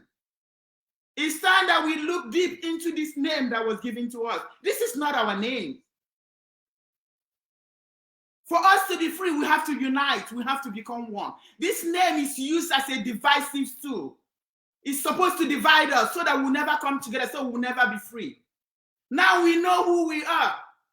And you're fighting who you are. How can you fight yourself, your own self, and you expect to get freedom? You expect to live as free men and women. My people, look into the name Biafra. Do your own research. Ask questions. And tell me if they're telling you when you drink this, it's going to keep on killing you, keep on poisoning. Why would you be drinking it and you keep on poisoning every part of your body? Wouldn't you be stupid to continue taking something that is killing you, especially after you have had an idea?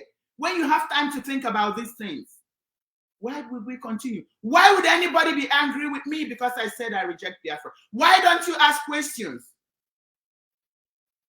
Ask questions, my people. On behalf of my people, I'm going to be rejecting Biafra and everything that has to do with it.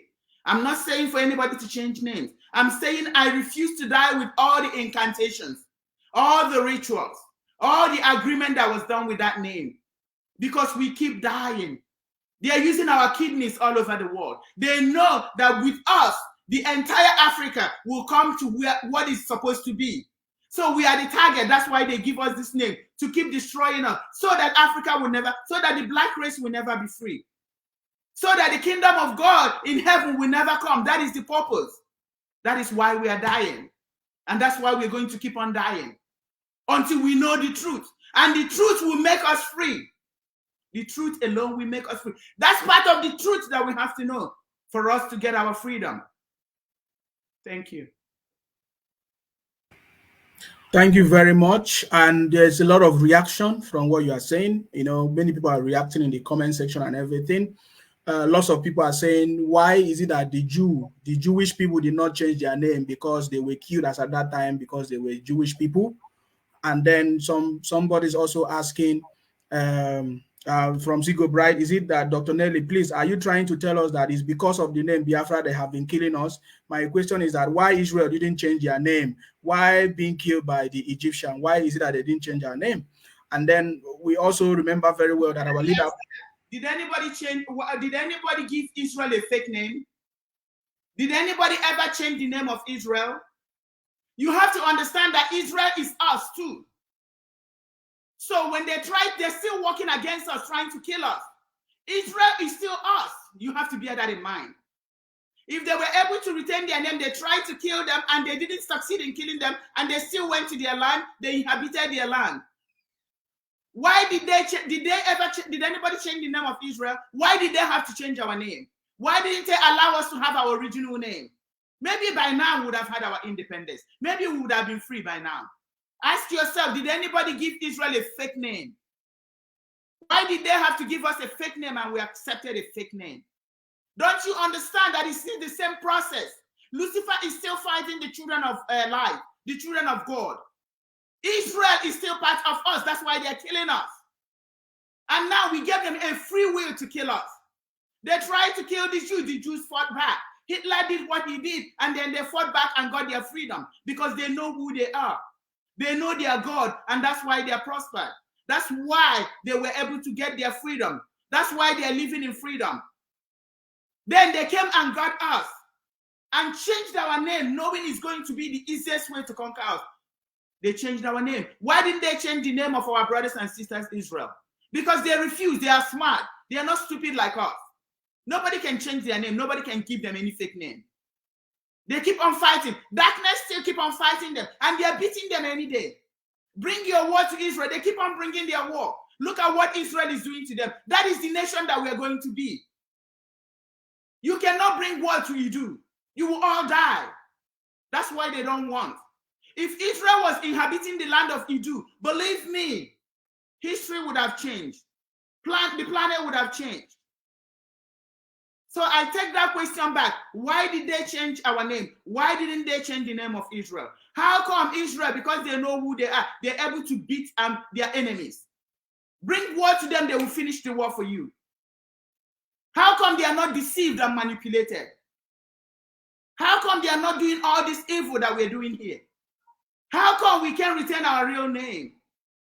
Why did they give us a fake name? Why did they have to change our name? Because our brothers are smarter. Bear in mind, Israel is us and we are Israel. They migrated from us. They came from us.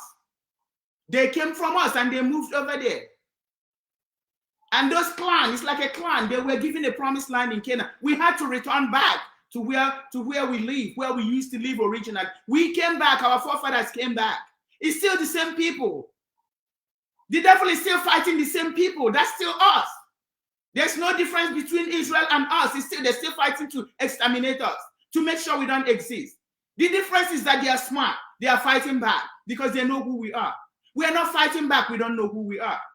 Look at our politicians taking money and killing us. Look at the IPOB, DOS taking money and killing us, giving all our secrets to the enemy, and we are dying. And they are using our blood for their sacrifice. How come? How come? That's the question. How come? And that reminds me that assignment that I wanted to make. I don't want to forget. There's a burial that is going to take place in Oba Idemili on the 6th. Please, I'm asking you, the evildoers among us have conspired with our enemies to make sure that we are arrested if we come to that funeral. Please, please, please stay away from that funeral. When our independence comes, we're going to honor all our men. We are going to have a befitting burial for them. We are going to celebrate them. Please, for your safety, please stay away from that funeral. It's supposed to, I'm not going to call the name of the person. It's supposed to take place on the 6th in Oba, Idemili local government. If you're a principal officer, please stay away. If you're a true follower of mazi Nnamdi Kanu, please stay away from that funeral. They've contracted our enemies. Our enemies will be waiting to arrest us, kill us, and put us in DSS custody. Please stay away. We are going to honor our fallen heroes when the time comes. We'll give them a befitting burial. They will understand that we are at war. And that's why we will not come to that burial. Please, please stay away from the burial that will take place in Oba on the 6th of January, 2022. Thank you. Thank you very much, Dr. Nelly Idu. I mean, there are some interesting questions here. You know, I know you are making a reference that you are not saying we should change our name, but even me, I'm asking, what is wrong in even you saying we should change our name? Because even the name, they say Nigeria. We are not even Nigeria. We were never Nigeria. And we agree to it. Looking even the story of Akwa Ibom. We were never Akwa Ibom. It was somebody that changed it because they wanted to cause the division among us as well. Even the Biafra, just like you said, was a name given. You know, but the most important thing is that we need to acknowledge what you are saying. But the problem is that people are saying, how will the name bring out mazi Nnamdi Kanu from prison? How can we say what we are doing is spiritual? How do you explain spiritual things? How in the world do you explain spiritual things? If the instruction is given, it's given. How are you going to know except if you try it? Why are you doing rallies? How is rallies going to release our leader? All the rallies we have done, why haven't we gotten our freedom? So if you're able to go and do protests and get killed, why can't you just acknowledge who you are and see if our leader is released or not? Whether we like it or not, is it true? Because the word of God cannot change. The word of God cannot change. The only way it's going to change if God didn't give this message. If it was Chukwuemeka Abiama that gave this message, we cannot change it. We are deceiving ourselves. We are wasting our time. And the earlier we try it, the better for us. If you really love Mazi Nnamdi Kanu, it doesn't take you anything from accepting who you are. This is who I am. The instruction didn't say we should change our name. The instruction said we should acknowledge who we are. We should know the truth, and the truth shall set us free. What is stopping us from acknowledging who we are? Why don't we try it and see if our leader comes out or not? If you love Mazi Nnamdi Kanu, why can't you do anything? Try anything that may release Mazi Nnamdi Kanu. If this is what is going to give us our freedom, our leader said it, we have to, if we don't know the truth, we're not going to have our freedom. So what is the difference from what our leader said and what I'm saying now? Because people are envious, they don't want to acknowledge it. They are making it about me instead of making it about the truth, making it about our freedom, making it about the freedom of our leader. Our leader has been in DSS dungeon for 6 months. And all the things that we have to do, one of that should be to know who we are. You cannot seek for freedom if you don't know what you're getting free from and what you're trying to fight for, the freedom you're looking for. You cannot start asking for what you don't know. You cannot seek for your freedom with a false identity, with a fake name that was given to you. We just have to know these things are spiritual. You say that what we do is spiritual. Why are you going to question how it relates to the freedom of Mazi Nnamdi Kanu? Then why is everybody in Aso Rock having COVID-19? Why are they running helter-skelter? Why are people being fired from their job? Why is somebody coming home pregnant? Why are all these crazy things going on? Why don't we ask, are they spiritual? What is going on? Like Simon says, what you don't know is bigger than you. We cannot question God. We trust God, and we only have to have faith. You can only serve God with faith, truth, and in spirit. Yes, God, you said it because you're the Almighty. I'm going to follow directions. Because He's God, He knows. We don't know. We don't know these things. If we are willing to die every day, we got shot, we are fighting every day. Fighting the Janjaweed every day. We are ready to take that risk. And you're not ready to acknowledge who you are. You're not ready to say, yes, you know what, I'm really, this is who I am. My name, I'm from Idu. This is the nation that I came from. It doesn't matter if we love Biafra. We're still going to love Biafra if we decide to love Biafra. But if Biafra is a tool that is used to destroy me and my people, I reject that name. When our leader comes, I'm going to explain our leader. I'm going to show, like so many other things. Our leader knows that I will never lie. Everything I have told him has come to pass. So he knows. Believe me, our leader, there's no way. You know what the Bible said? The truth, every message, in the mouth of 2 or 3 witnesses, a truth is established. In the mouth of 2 or more witnesses, a truth is established. God has spoken this to so many other people. And you don't think God has ministered that to our leader too. Then you don't know our leader. And you don't know how spiritual things work. Thank you. Thank you very much, Dr. Nelly, for that. And just a confirmation to what you are trying to say, that even our leader in one of his broadcasts said that he does not know why when we mention Biafra, everyone stands up and walks away, even right in there in the UN, that he went to the UN and he was about addressing the people. And when he mentioned Biafra, all of them stood up, that he didn't even know why. And it's very obvious, even right now as we are speaking, there is no country that has ever intervened in the case of our freedom. Even with all the report of the killings and the genocide that is going on, if they want to talk about the last time CNN mentioned anything about about what is going on in our land, even all of us were sharing it. They were talking about Christians. We're talking about Christians. Yes. They were talking about Christians, that Christians are killed, herders and farmers clash. That was what they're talking about. They were not talking about Biafra. They didn't talk about the subject of Biafra. And it's something that people should be asking about. We are intelligent people, and we should be asking these questions, and so that we will know where we are going. And somebody in the comment section said, okay, let me add something before you read that. And that's why I said in my flyer that a covenant is a covenant. There's also a sang a song, agreement is agreement, yo. Okay, so an agreement is an agreement. People cannot just come and break that agreement. Have you ever wondered, maybe if they touch the subject of Biafra, they will die? Have you ever wondered they may be running for saving their own life? So what is it? What was done to that name that people don't want to die? Because you don't want to intervene. There's an agreement that has been done. There are things that has been agreed with, and you're not going to tamper with it because you're going to die.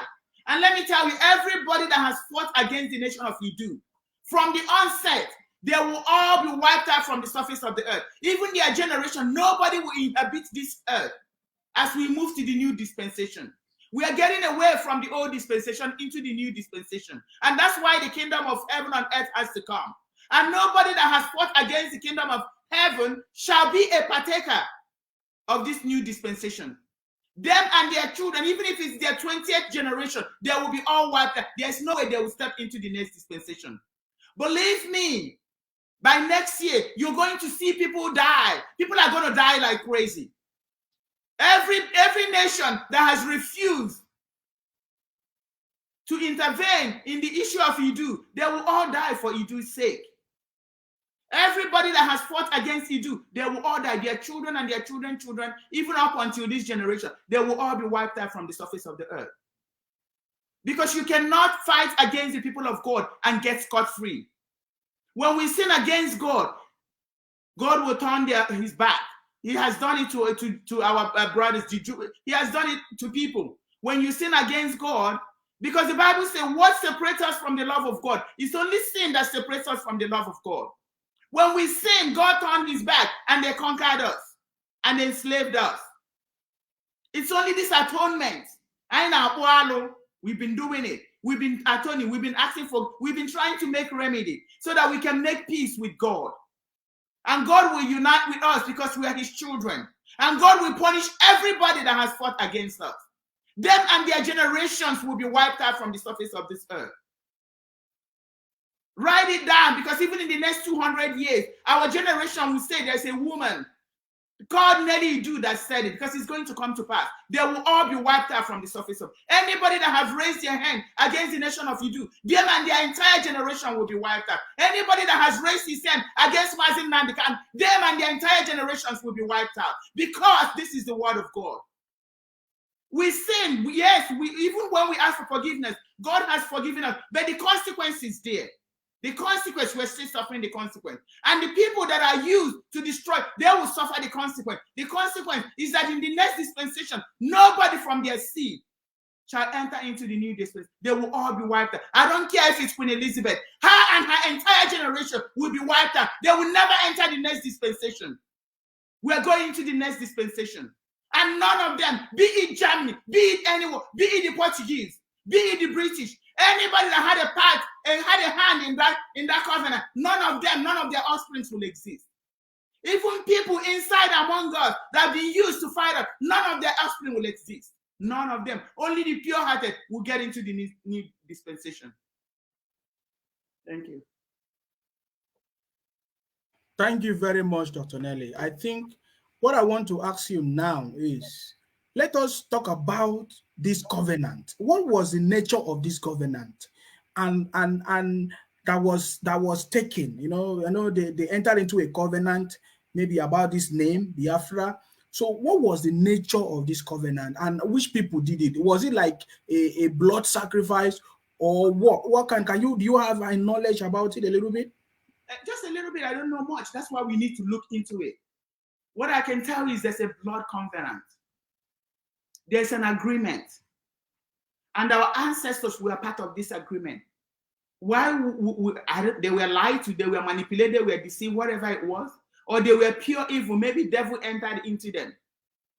And they agreed with these leaders, with these powers and principalities in high places. They agreed to suppress to suppress the plan of God, to suppress and destroy the people of God. There is a blood covenant. There is no covenant that is as powerful as a blood covenant. Even the people in IPOB leadership are still killing. That's blood sacrifice. It's also a covenant to help to bind us. That's why the Fulanis paid them. They've always paid us, because all we do is we sell. We sell each other. We keep on dying. We keep on selling each other. We keep on dying. Remember our leader said that Igbos are under a curse. That's because we're under a curse. What is that curse? Curse to betray, curse to sell, curse to kill, curse to die. caused to be exterminated. And I recently found a reason why we have not been exterminated. Because of the people of Igodomigodo. I know people are going to go crazy when they fight me. Let me tell you. From my research so far, Igbo and Igodomigodo is the same. It's the same. I don't care what anybody said. Eventually, people will begin. Igbo and Igodomigodo is Igbo, and Igbo is Igodomigodo. We're all Igbos. We're all Igbo people. We are all the offspring of Idu. We are the people of Idu. We are one. They're going to separate this and talk about it. Some people will say, oh, we are Idu. Why are you saying you are Idu? Why are you saying Igbo is Idu? Everybody is Igbo. Everybody is from Igbo. Everybody is from Idu. That's who we are. And we still have that strong connection. And we still know it. Somebody said, oh, Idu, Igodomigodo, they are from Idu. They are on Nisha, they are from Idu. I'm going to ask them a question. I'm going to deviate a little bit. I'm going to ask them a question. In our culture, when you are in a different city, in a different place, and you encounter trouble, what do? You run back to your father's house. If you're already in your father's house, in your father's compound, and you encounter trouble, what do? You run to your mother's house. So when there was this war between Oba and Idu, what did they do? They started running back home. They started running back to their father's house. Their father's house is located with us because we are the same people. They started heading home. Some of them settled in Onitsha. Some of them settled in Anyama. Some of them went as far as Ebonyi State. They all started coming home because home is who they recognize who they are. So when there was that battle, they started heading home. Because there were problems, they started looking towards home, going back to their father's house. Because that's how we're built.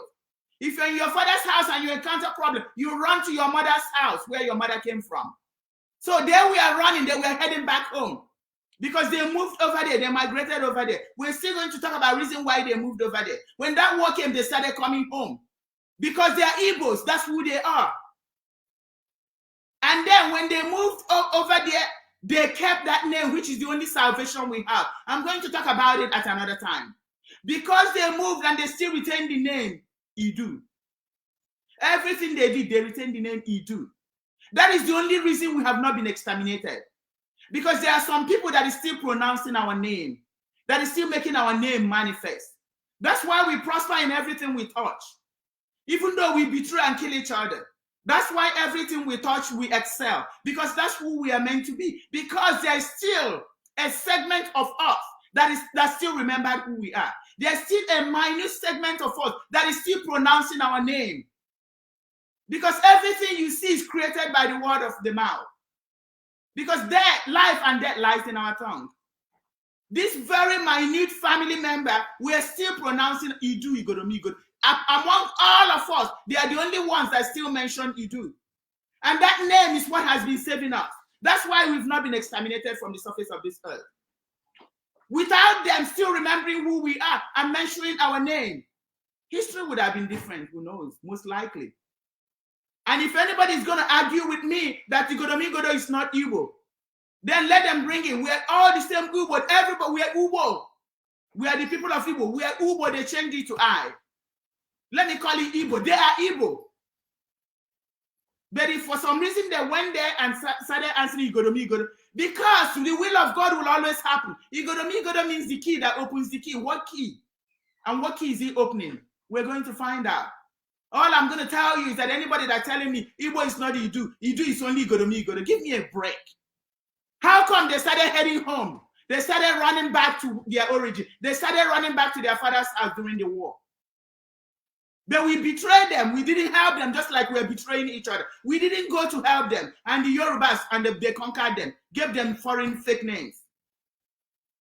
The first time they came to this battle, they screamed Idu, and the angels of the Lord came and slaughtered all of them.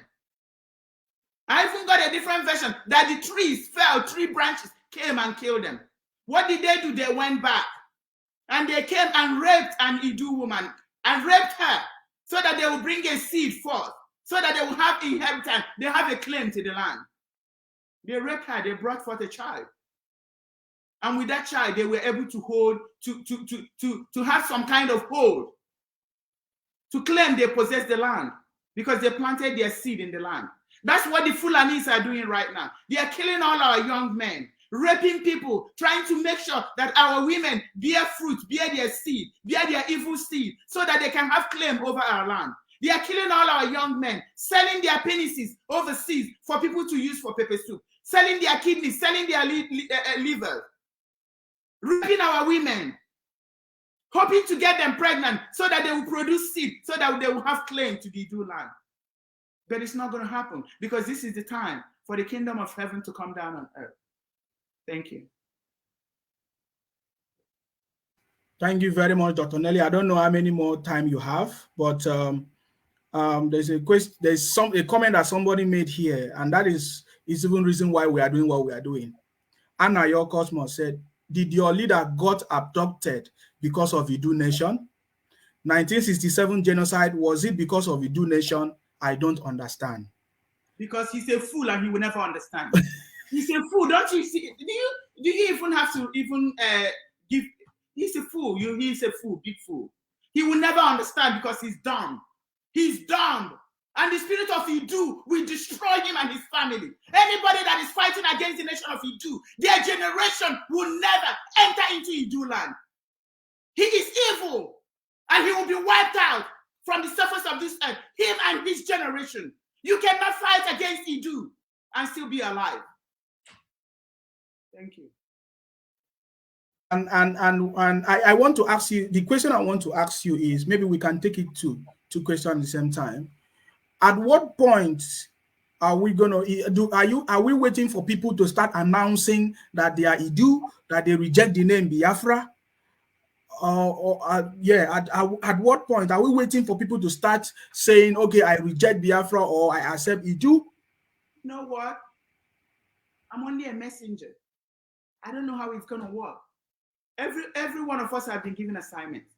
My assignment is to tell us, to give the message. My assignment is to come to this program and talk to our people. My assignment is to come tomorrow, next tomorrow, whoever I'm asked to come and speak about that, to speak about it. My assignment is to make sure that we hear the truth.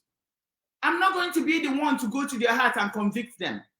I don't know if we're going to come together and proclaim whatever and deny whatever.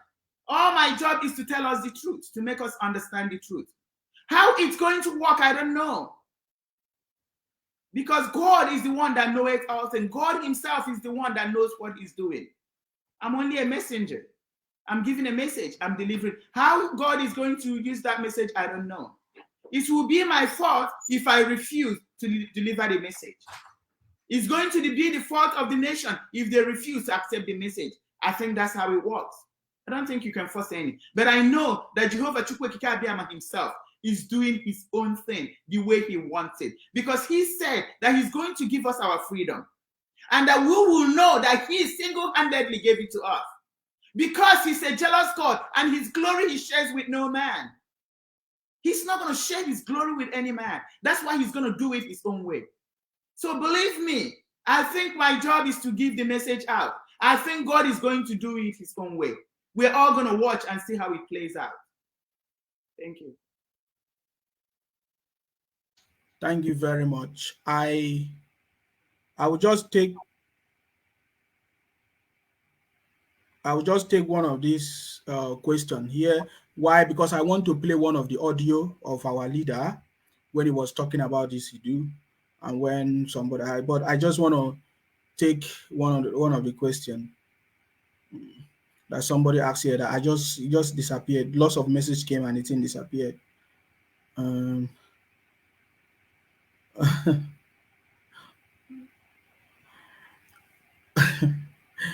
I'm not going to take it because I don't want that question to spark you up, because that one is bad. It's so bad. What people are saying here, some of them are, we know that they are agents anyways. Okay. Let me take this one. He said, but did that foreign hero told Dim Ojukwu the meaning of Biafra? Sorry, we can't hear you. Sorry, what did you say? He asked if Opigo eventually explained the meaning of Biafra to Ojukwu. I don't know. I've not heard anything that Ojukwu said this is the meaning. I only hear people say, oh, it's because it's Afara, Biafara, this and that. They keep on making up lies. So if people eventually explain the meaning to Biafra, I don't know. Maybe somebody will tell us. I don't know about that. And I don't think so. So will you? Is it okay for me to play the audio of our leader? Sure. All right.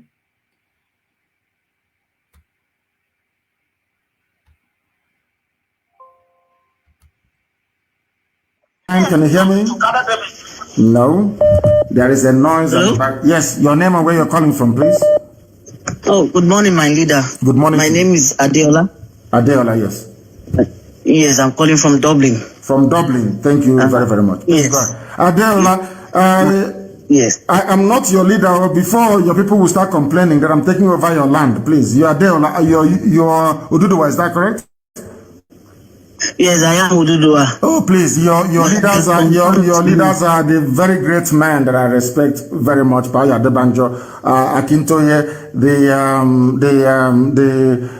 what's it called again? The Alafin of Oyo, the Oni of Ife, Eba, Gani Adams, and all the rest of them, please. You and I are brothers. They are your leaders, please. Before they say I'm encroaching into Ududuwa territory, which I'm not, of course. You are my brother. Please go ahead. Thank you, sir. Well, I've been following you since 2014. Are you serious? And yes. You're a man following me since 2014. Why yes, have you ever been upset with me to stop following me? Before? Yeah, well, in the past, I can assure you, sir. I wasn't in good relationship with the Igbo people. Wow. And I can remember when I was going to the university, an Igbo person helped me with my admission. So, you know, the relationship wasn't there. But since 2014, when I started following you, I was like, no. You know, somebody that stands with the truth. Somebody that knows the truth, that believes in the truth. You liberated me. That's why I called you my leader. Because all these people you mentioned did not liberate me. You liberated me. You opened my eyes to a lot of things. So that is why I called you my leader. Can you speak Yoruba? Yes, of course, I'm a Yoruba person. Speak Yoruba, let me see. Say what you have just said now. Say it in Yoruba language, let me see. Okay, káàárọ̀ sà, báwo ni gbogbo nǹkan sà, ẹ ṣé mo dúpẹ́ o. Láti bẹ̀rẹ̀ wá ni ò ń ṣọ̀rẹ́ pẹ̀lú àwọn Igbo. But nígbà tí mo ti ń tẹ̀lé yín, ẹ ti là mí lójú, ẹ ti fún mi ní òmìnira láti mọ̀ pé èmi àtàwọn Igbo ọ̀rẹ́ ni wá. Thank you very much. Thank you very much. Yes, sir. I would like to ask that before the amalgamation of Nigeria, has there been any relationship between us and yourself, like that you know, between the Yorubas and the Igbos? Do you know if there has been sort of a relationship? Because I know that a lot of people are saying that even with the Bini, then some of the Yoruba part and all of us, we've been together and all of that, but before now, I don't know about it, but you know that if there's a relationship between us in maybe 1914 and all of that, you know, before the coming of Nigeria, are you aware of any relationship between us? What I do know is that, as I said many times before, there was a traditional ruler, the traditional ruler of the kingdom of Omo Opara in my land. Yeah. I spoke to the man in 2009. Okay. And I spoke to him on the phone. He was telling me about the relationship between the Igbos and the Yoruba people. And I asked him how. He said he went to a traditional rulers meeting, council meeting in Abuja. And he was sat next to his Ekiti counterpart, another traditional ruler from Ekiti State, yes, from Ekiti. Ekiti State. And apparently they have the same surname. The same surname and the same meaning. So we didn't pursue it any further. But recently, and I have also preached in the past before I go to what I want to say now. The movement, our people came from two areas. There are the original ancient people who were in our land. Then when the Israelites left Egypt to travel to the land, to enter into the kingdom that God gave them, which is the land of Israel, some people came down through Sudan. They came down through Sudan and through Niger Republic and into Yoruba land, Yoruba territory. As the migration continued, all the way into our land. Now, this another phase came through Ethiopia and all those. I mean, then they founded the Kingdom of Biafra, which is Reverend Biafra, according to history books. So the relationship is there. But if there were any formal exchange of emissaries, like emissary from one kingdom to the other, I do not know. I have not researched that hard. I have not gone there yet. But I believe, let me tell you this, I believe that the key lies in Edo State. I don't know why I strongly believe that there is something about Idu, something about Igodomigodo. There is a relationship between the Igbos and the Yoruba people that will be found if we dig deeper. So it's not just for me, it's for everybody. We want everybody, every scholar, to go and keep digging deep into Benin Kingdom, how everything happened. Do you know why I'm saying this? Can you hear me? Is it there? You can hear me. Yes, the speaker went off. Do you know why I'm saying this? Okay. Do you know why I'm saying this? Yeah. Go on, sir. Because all the Obis we have a relationship with Benin Kingdom all the way to the Obi of Onitsha. Do you understand? Yes, sir. And if the establishment of the Benin Kingdom is as a result, as a consequence of Yoruba input, if Yoruba is responsible, which we all know historically responsible for Benin Kingdom, and Benin Kingdom, all the Obis you have in our land, all the way to the Obi of Onitsha, they are the only ones that answer will be the rest answer Igwe or Eze. If there is a connection between the thrones that you have, the Obi of Onitsha, the one in Abo, and all the rest of them, all the way to the Oba of Benin, then there is a link. But as I said, it's something we are going to research very, very deeply and very, very heavily. But I think there is a link somewhere. And the Godomigodo is the key. That key that opens the key is what will lead us to the truth. And as somebody commented now, somebody was writing on my page right now that he believes the reason why Biafra hasn't come yet is because the whole truth hasn't been revealed. And that truth is in Edo State. That truth is going to be in Igodomigodo. That key that opens the key is where the whole world is going to know the final truth, and then after that, Biafra will come. I believe that very strongly. Yes. I agree to, sir. I agree to, sir. I'm so happy to talk to you this morning, sir. Because I've been calling for a very long time. I said no. To correct something, sir, I'm a woman, and I told my husband that I am going to Biafra because I'm tired of Nigeria, and if he's not ready to go, I'm going. Is your husband a Biafran? Is your husband a Biafran? Yeah. No, he's a Yoruba man. He's a Yoruba man. And I told him I'm going, and I'm going to tell mazi Nnamdi to change my name to whatever name, Igbo name he chooses. If he's not ready to go, because I want to stand with the truth.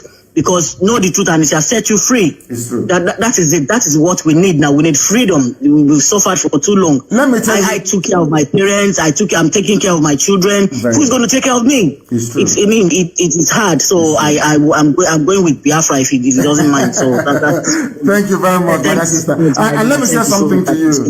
Let me say something to you again. Yes, sir. Why was it that when the British came, they amalgamated the Yorubas, the Oduduwas, and Biafran people into one country first? We were one country, you know that? Before. Yes, absolutely. Oduduwa, the East and the West were one country before the North came in. I don't know if you know that. Now, if they were one country before the North came, I keep asking myself this question.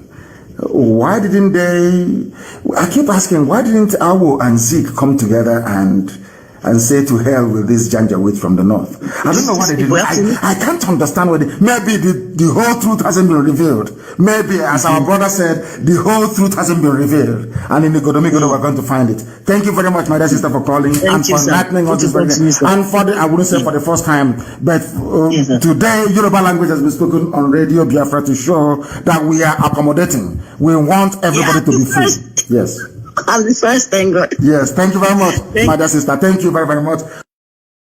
So I believe anybody that listens to this audio is very, very explanatory. It's very, very explanatory. And I don't even need anybody to comment on it because everything there is very, very clear. Our leader said that it's something that we still need to know, that until when we know the truth, that is when Biafra will come, you know, and then that is, we are discovering these things, and some people don't still understand it. He said the key is in, our leader even mentioned Edo State, mentioned Idu, mentioned Ikoromi-Godo. Still, people don't still hear that. That is why I repeated that audio so that some people will understand that. But Dr. Nelly, I feel that some people have a problem. The main problem is that they don't even know how the name Biafra came to be.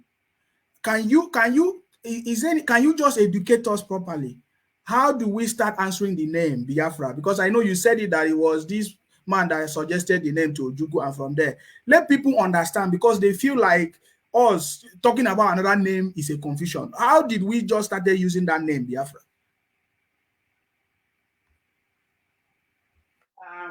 That's a very difficult question, and I don't have all the answer to it. What I know,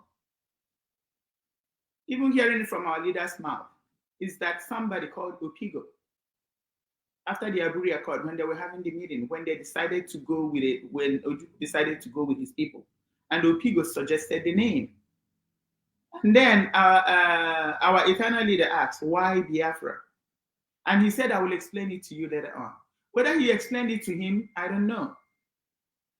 Maybe we're going to find out. Maybe that's the research, that's the digging we have to do. We have to do a digging.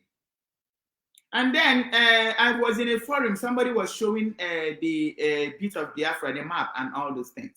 Let me tell us these things. Your oppressor will always leave the information they want you to find. It's a tool of operation. They want you to believe you're a certain way. They're going to give you that information. They will make it available to you. What they want to hide from you, they will take it away from you. They don't want you to see it. They will take it away. You wouldn't see it. The things they want you to see, they will present it to you. It's called a psychological operation. They're manipulating your head. They're doing something to your head because they want you to think a certain way and act a certain way. So they're going to give you the information. When did the internet come into existence? And who are the people putting the information in the internet? They are the ones putting the information in the internet, the information they want you to see. The ones they don't want you to see, they will take it away and hide it from you. I was sharing with a friend how they gave the people in Europe, in the Americas, a different Bible. They took away the things that would empower the slaves and gave them the portion of the Bible they wanted them to have. They replaced it with the information they wanted the slave to be reading in the church to enslave them, because religion was one of the tools they're using. So they took away. I sent him pages of the original Bible and the slave Bible. The same thing, they did it to the Bible they gave us too. They took out all the things that would empower us, gave us what they wanted us to read and to understand, because they want to enslave us. Your oppressor can never give you the power. They will never give you the tools to empower yourself. They can draw a map. When they were trying to invade us, they came through a certain way. They can draw a map, manipulate it how they want, put it in the internet, put it in Wikipedia. Look at, what is his name? What is the name of this guy? He was like 90-something years. He went to Wikipedia and changed his years, took away 10 years from it. But it's in the Wikipedia, it's in the internet. So tomorrow you're going to tell me, I found his age, it's in the internet. I found it in Wikipedia. Who removed his original age, Them. The sons of darkness, they are the ones that removed his age. Put another information, the information they want you to see. But our leader is smart. Our leader already saw the Wikipedia before, knew the information that was in the Wikipedia. When they took it away and gave him a new age, he cut it out. He did a screenshot of both information. So somebody will come and beat his chest and say, it's in the internet, I found it in the internet. Who put it in the internet? That's a typical example. They took away 10 years from his age, inserted a new information, gave him a new age. And then somebody's going to tell me it's in the internet.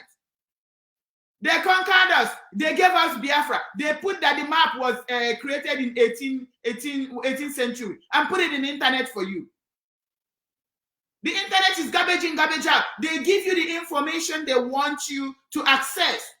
They take away the information they don't want you to access. If this man can go to the internet and take away 10 years from his age, why can't they give you a map that says 18th century to prove your Biafra-ness? How come our ancestors, I did inquiries with older people. Some of them still remember when they started hearing Biafra. Some people are still alive. They started hearing, and I'm asking them, do you know what it means? Nobody knows what it means. Nobody knows what it means. We were given that name. We took the name. We started fighting a war with the name. And they're still using the name to kill us.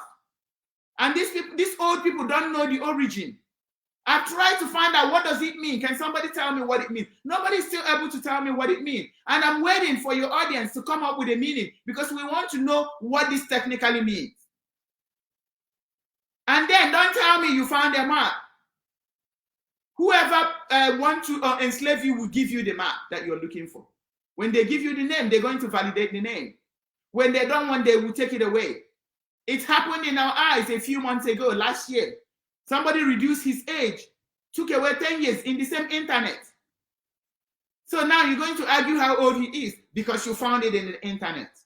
Just the way they swiped, they took away books from the Bible and left the ones that they will use to enslave us. So somebody's going to tell me, somebody told me that Garden of Eden is in Israel. And I said, well, I said, because my Bible tells me so. That's what the Bible says.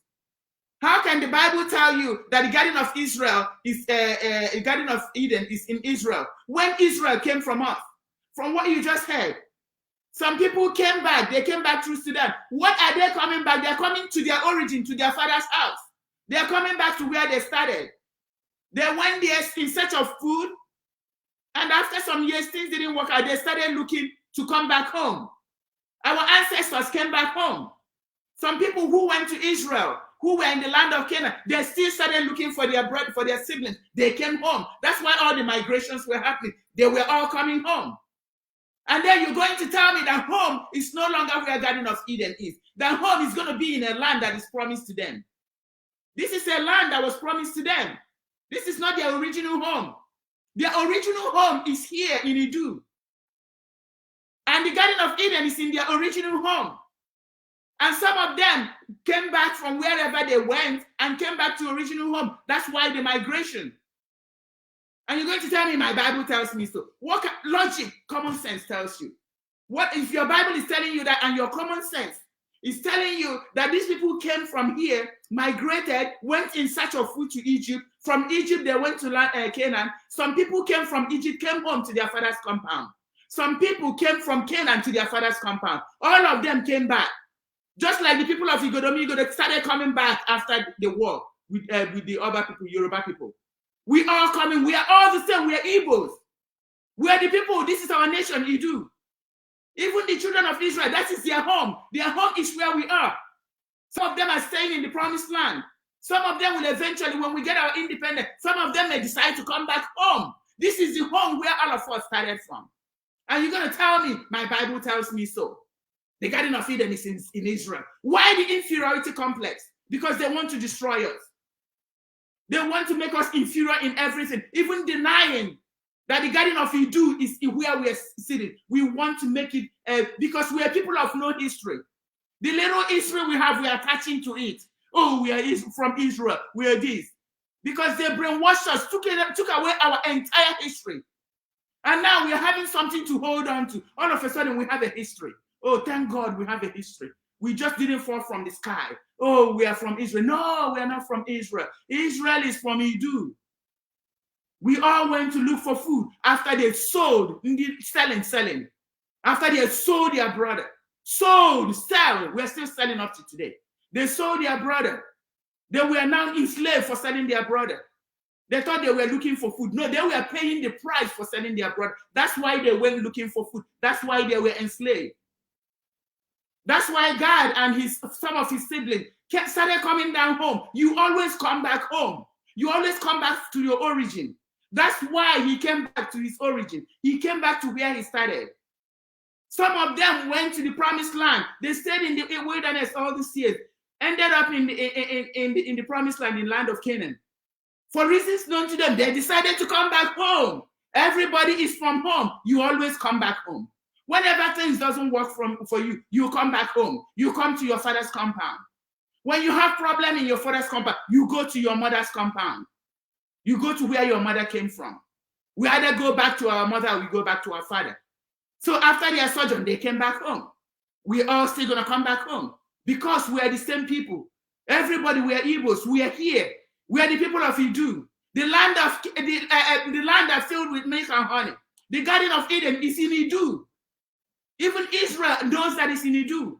And you don't tell me your Bible tells you what Bible?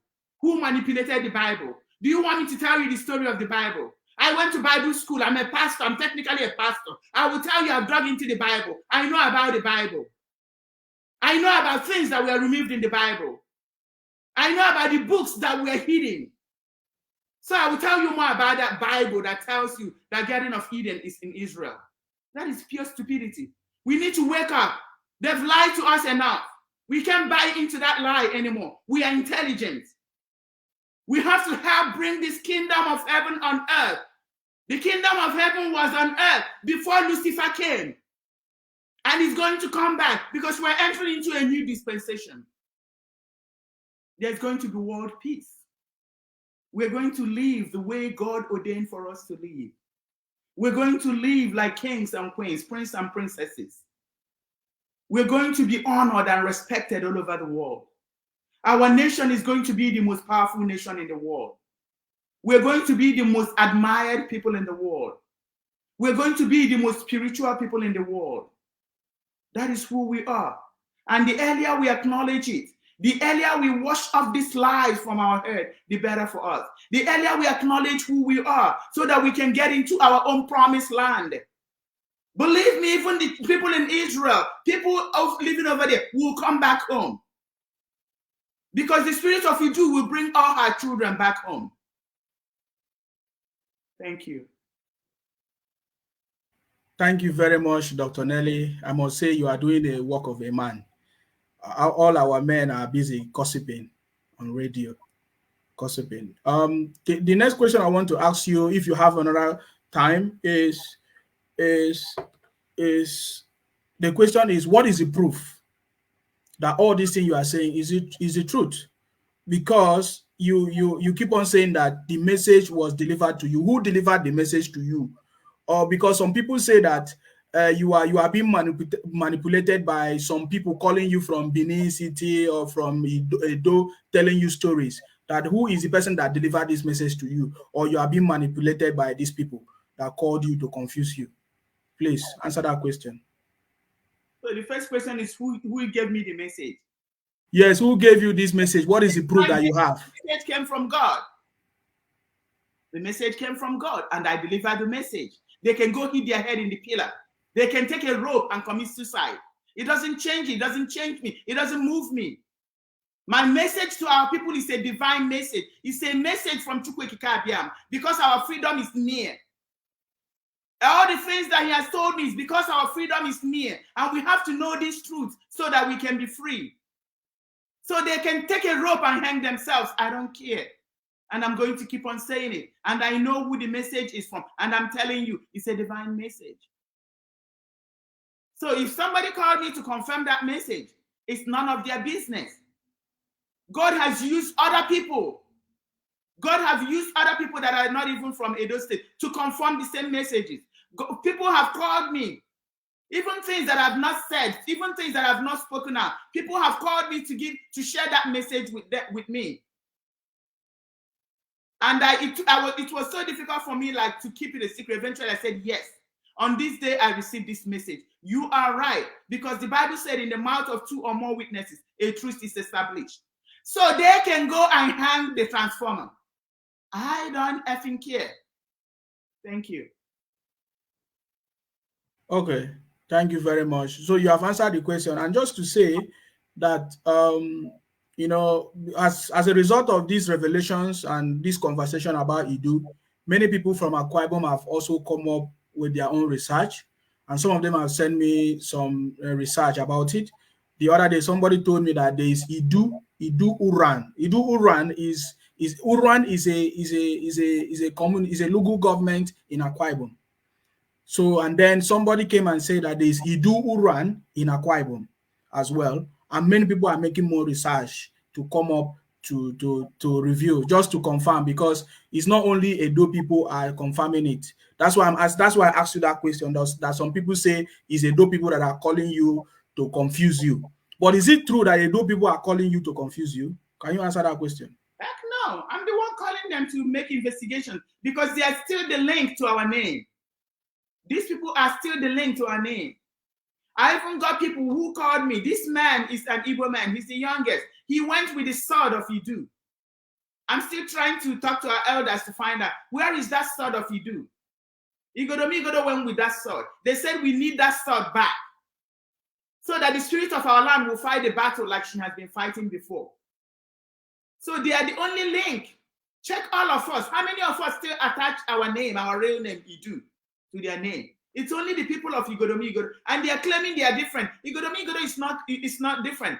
They are Igbo people. We are all Igbo people. We are the same. I was even talking to some people, and I talked to a brother, like, I think yesterday or 2 days ago. We are telling me there are some areas that still speak Igbo. He even told me stories about streams, that when it's time for women to have birth, they all gotta sweep it. They will never have any problem with childbirth. That is who we are. This is Idu. That is, the name is a powerful name. So even tell me there are people that still speak Igbo in that area too. This is who we are. So that can validate my story when I said that they are Igbo. I don't know how they came with the name Igodomi Igodo, but I know they are Igbo people. Igodomi Igodo is Igbo. Igbo is Igodomi Igodo. It doesn't matter. Some people are selfish. Oh, we are only Idu. Why would you say everybody's Idu? Go and sleep. Go and sit down. Igodomi Igodo is Igbo. Igbo people are Igodomi Igodo. We are the same people. All of us are the same people. We are the origin, the Igbo. That's when everybody started. It's like having many children. When they grow up, they get married, they move, they migrate, they move to different places. When you're old enough, you get married, you don't stay in your father's compound. In our culture, the oldest son stays in the father's compound. Maybe that's why Igbo people are in their father's compound, the origin. Then the younger ones got married and moved to a different location, started having children there. Moved to another location, started having children there. We are from the same people, the same father and mother. We may have different names because our ancestors got older, moved, just like we do even to this day, got married, have children, stayed in that location. The people of Igodomi Igodo is the typical example of what happened when they started experiencing hardship. When they started experiencing hardship, they started coming home, back home. That's why you see the migration. Some ended in Ebonyi State, some ended in Anioma, in Onitsha, because there was trouble and they started coming home. When our ancestors were in Egypt, there were trouble, they started coming home. Some of them managed to go to Canaan, land of Canaan. When they didn't like it, they started migrating home. This is home. Igbo, Ubo is home. Idu is home for all of us. It doesn't matter where we go, we're still coming home. Even in this generation, after we get our freedom, there's going to be a DNA because the spirit of Idu will bring all our children home. We are all coming home. Even if it is the sixth generation of Idu people, we are going to come home. All we need, do your DNA. You get your passport, you're home. Because all of us are going to come home. Don't even be surprised if the nation of Israel, half of them decided to migrate down home. We don't know what is going to happen. Maybe we will still be alive to see it. Maybe our children, the next generation, will be the ones to witness it. We don't know. But history has already shown us. Now, people in your area are confirming who we are. We cannot run away from who we are. That's who we are. And the devil cannot take it away from us because we're going to go back to being who we are. We're going to get our freedom based on the truth. We have to know the truth. The truth alone will set us free. The truth alone will make us free. We have found the truth. It doesn't matter what the enemy does. It doesn't matter what the sons and daughters of darkness does. It doesn't matter what the Luciferians does. It doesn't matter what anybody does. We already know who we are and we're getting our freedom. We're going to go back to how we used to be. Thank you.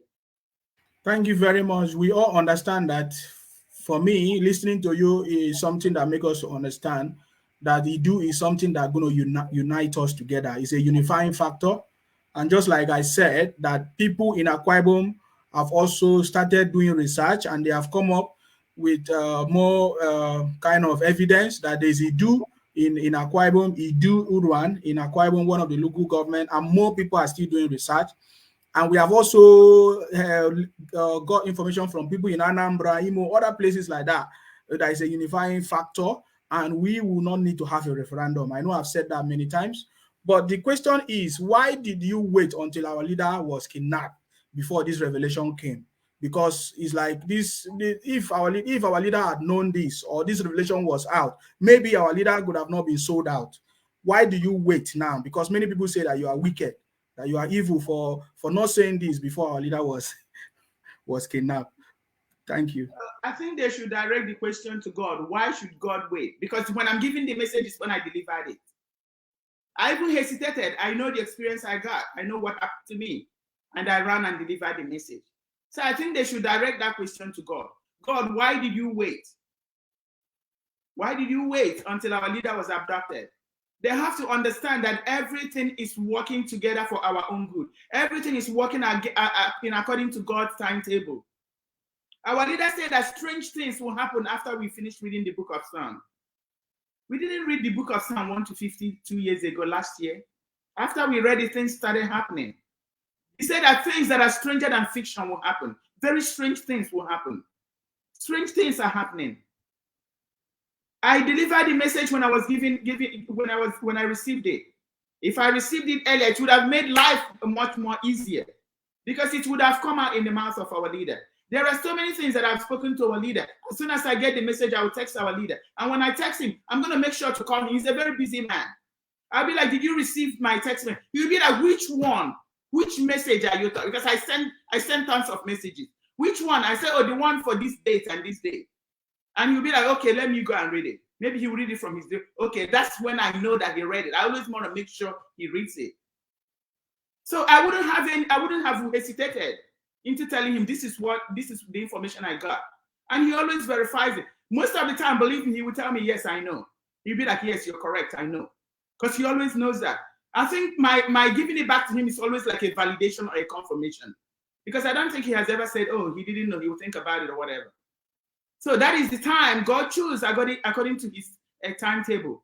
Maybe God is trying to test our faith to see if we're ready to get into this land. Maybe God wants to see if we are really people that can trust him and believe him. Maybe God is walking us through something, through a process. Maybe in this desert, in this wilderness, God is doing something to prepare us to where we're going to inhabit. We don't know that because we're not God.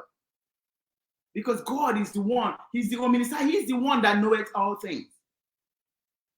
But the good thing is that all we need to do is to just make sure we love God. Because the Bible says that all things work out together good for them that love God. Imagine Nnamdi Kanu loves God. All things are working together for him. It doesn't matter where the enemy is coming from. He's still going to work for his good. Because the kingdom of heaven is here already. We need to grab it and step into it. And nobody can stop it. All we need to do is follow direction, follow God's instruction, show that we are willing and we are ready to inhabit that land. I believe that's what God is looking for. So when he says it, it's his own, he's the one that decides when to say it and when not to say it. And he figures out what to do with it after he has said it already. Thank you. Thank you very much, Dr. Nelly. I don't know how much more of a time you have to answer more questions. Maybe one more question and we can still schedule another day. One more question, yeah? Yeah. Okay, let me just... About 2 hours? Yes, 2 hours, 30 minutes. Okay, maybe one more question. Okay. So I'm gonna call somebody that called me the first time. And then I told him that it wasn't time for calls. So I'm just calling the brother now. Hopefully he's able to respond. Okay.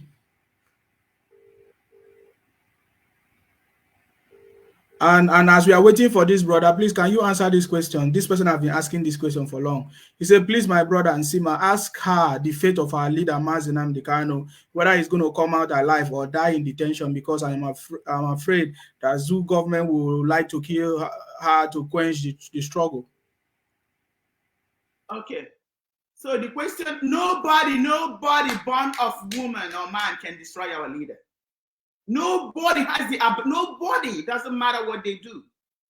They cannot kill our leader. But I'm telling you, everything they are doing is, getting us closer to our freedom. If they had actually known that they are not going to be able to kill our leader, they wouldn't have sold him, paid money for people in IPOB to sell him, because they thought they could kill him. Nobody can kill him.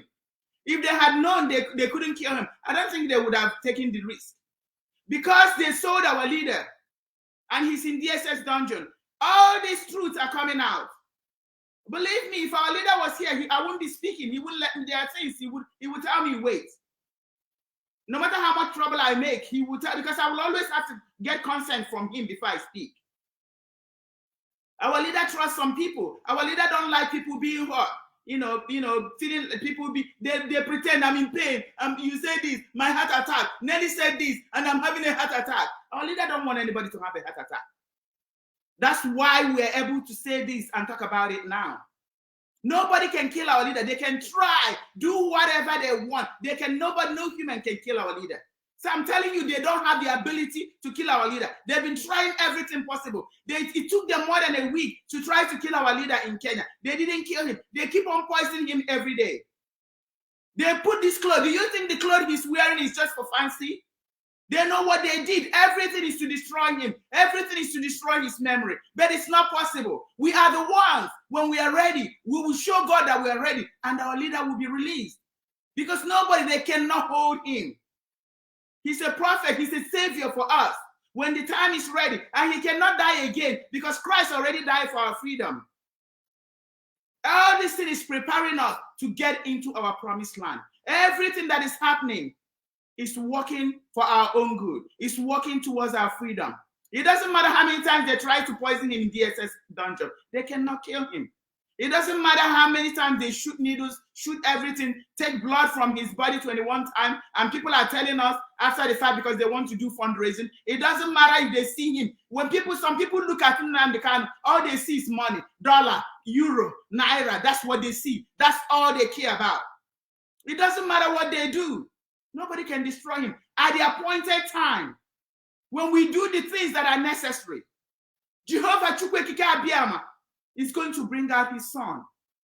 It is our job to do what we can. We have to show our faithfulness to God. We have to show our love for our leader. We have to do whatever we can. You know when something is evil. We can never do any evil to free him. We know what is pure because we have to be whiter than white. We have to show our faith. We have to be found worthy to be able to inhabit that land. We have to go through experiences that will help us develop our constitution, that will help us develop our laws in our new nation. Because we have to live as pure people. We have to be whiter than white. We have to be whiter than snow. And this is the time for us to get ready to step into that promised land and live like princes and princesses, king and queens, and live in a land that is filled with milk and honey. We are just in a preparation. It's like a woman in labor.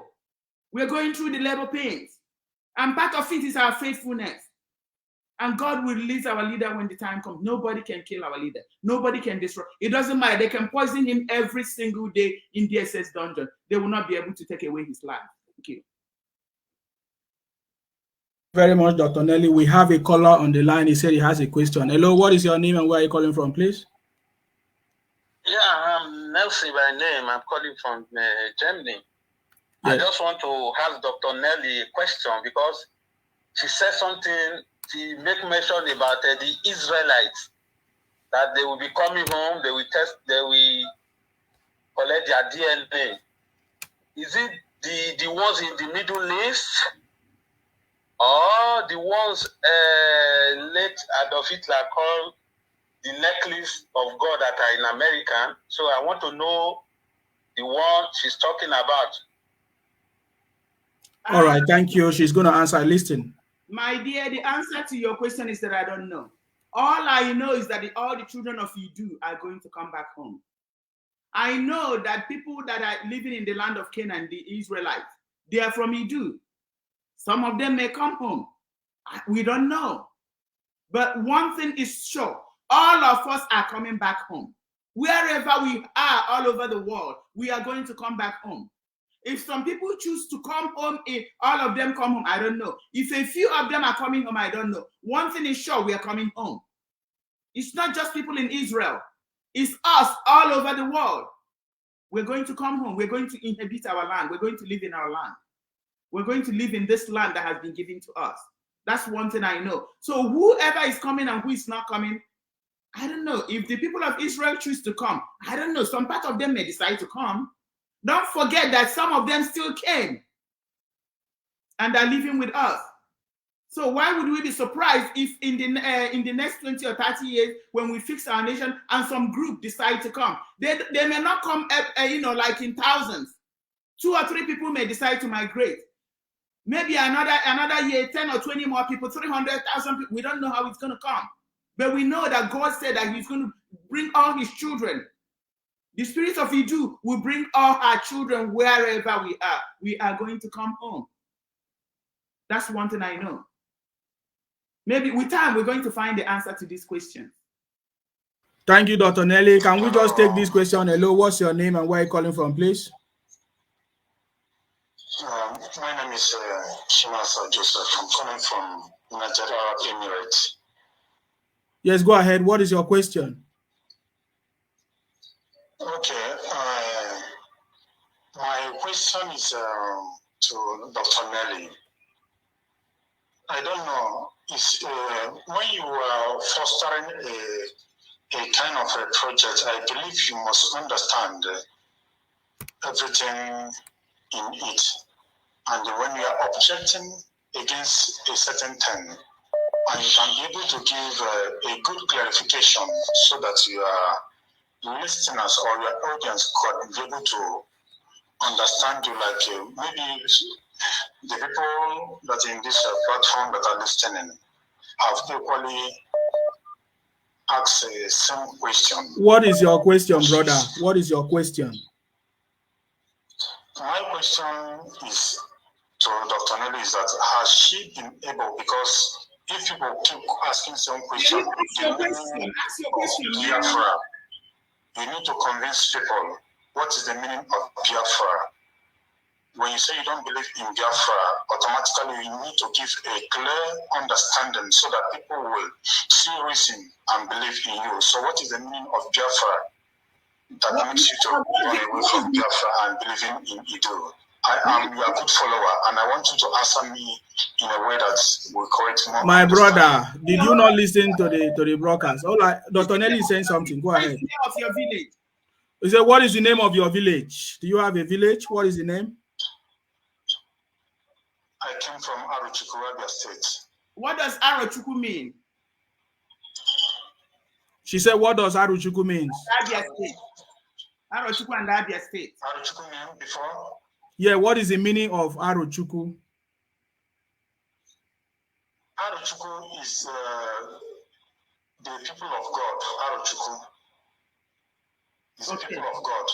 Thank you. Is God. Aro is a people. Thank you. So now, people of God.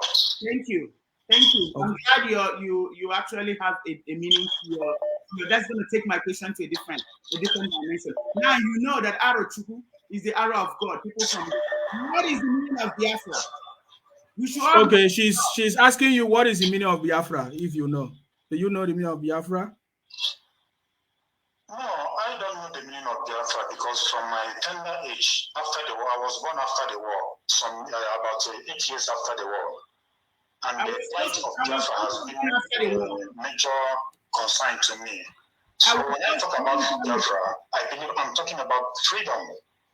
So the freedom of the Igbo race, the Igbo people, despite our different dispensations of believing on our own self, not believing in oneness. Because I know the history between Arochukwu and Akwa Ibom. We are brother. Brother, you are going, you are deviating. You are deviating. Dr. Nelly, what do you say? I'm not deviating. No, he asked me what is the meaning. No, he asked me what is the meaning of Biafra. So you asked Dr. Nelly the meaning of Biafra when you don't know the meaning of Biafra. Is that what you are saying? I was also born after the war.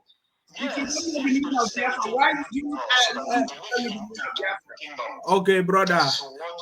No problem. Brother, I thank you for calling. I have to let you go and listen to the program. That is the reason why Dr. Nelly. That is the reason why Dr. Nelly. Maybe you can help us. Go and do your research, come back and help So us. you say go and do your research and come back. If you have a superior argument, you bring it on board. Thank you very much, brother. And then if we are not people of Idu, I need you to bring evidence that we are not people, we are not from Idu. That's what I want to hear. I want people to challenge me and say, no, we are not Idu. All of us are Idu. We are one person. We are one people. We are from the same parents. That's what all of us are. And that's what the sons of Edom don't want us to know.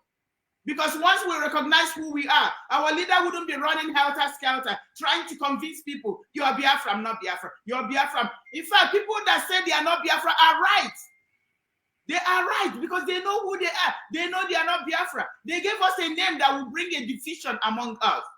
They don't want us to get who we are because we cannot deny who we are.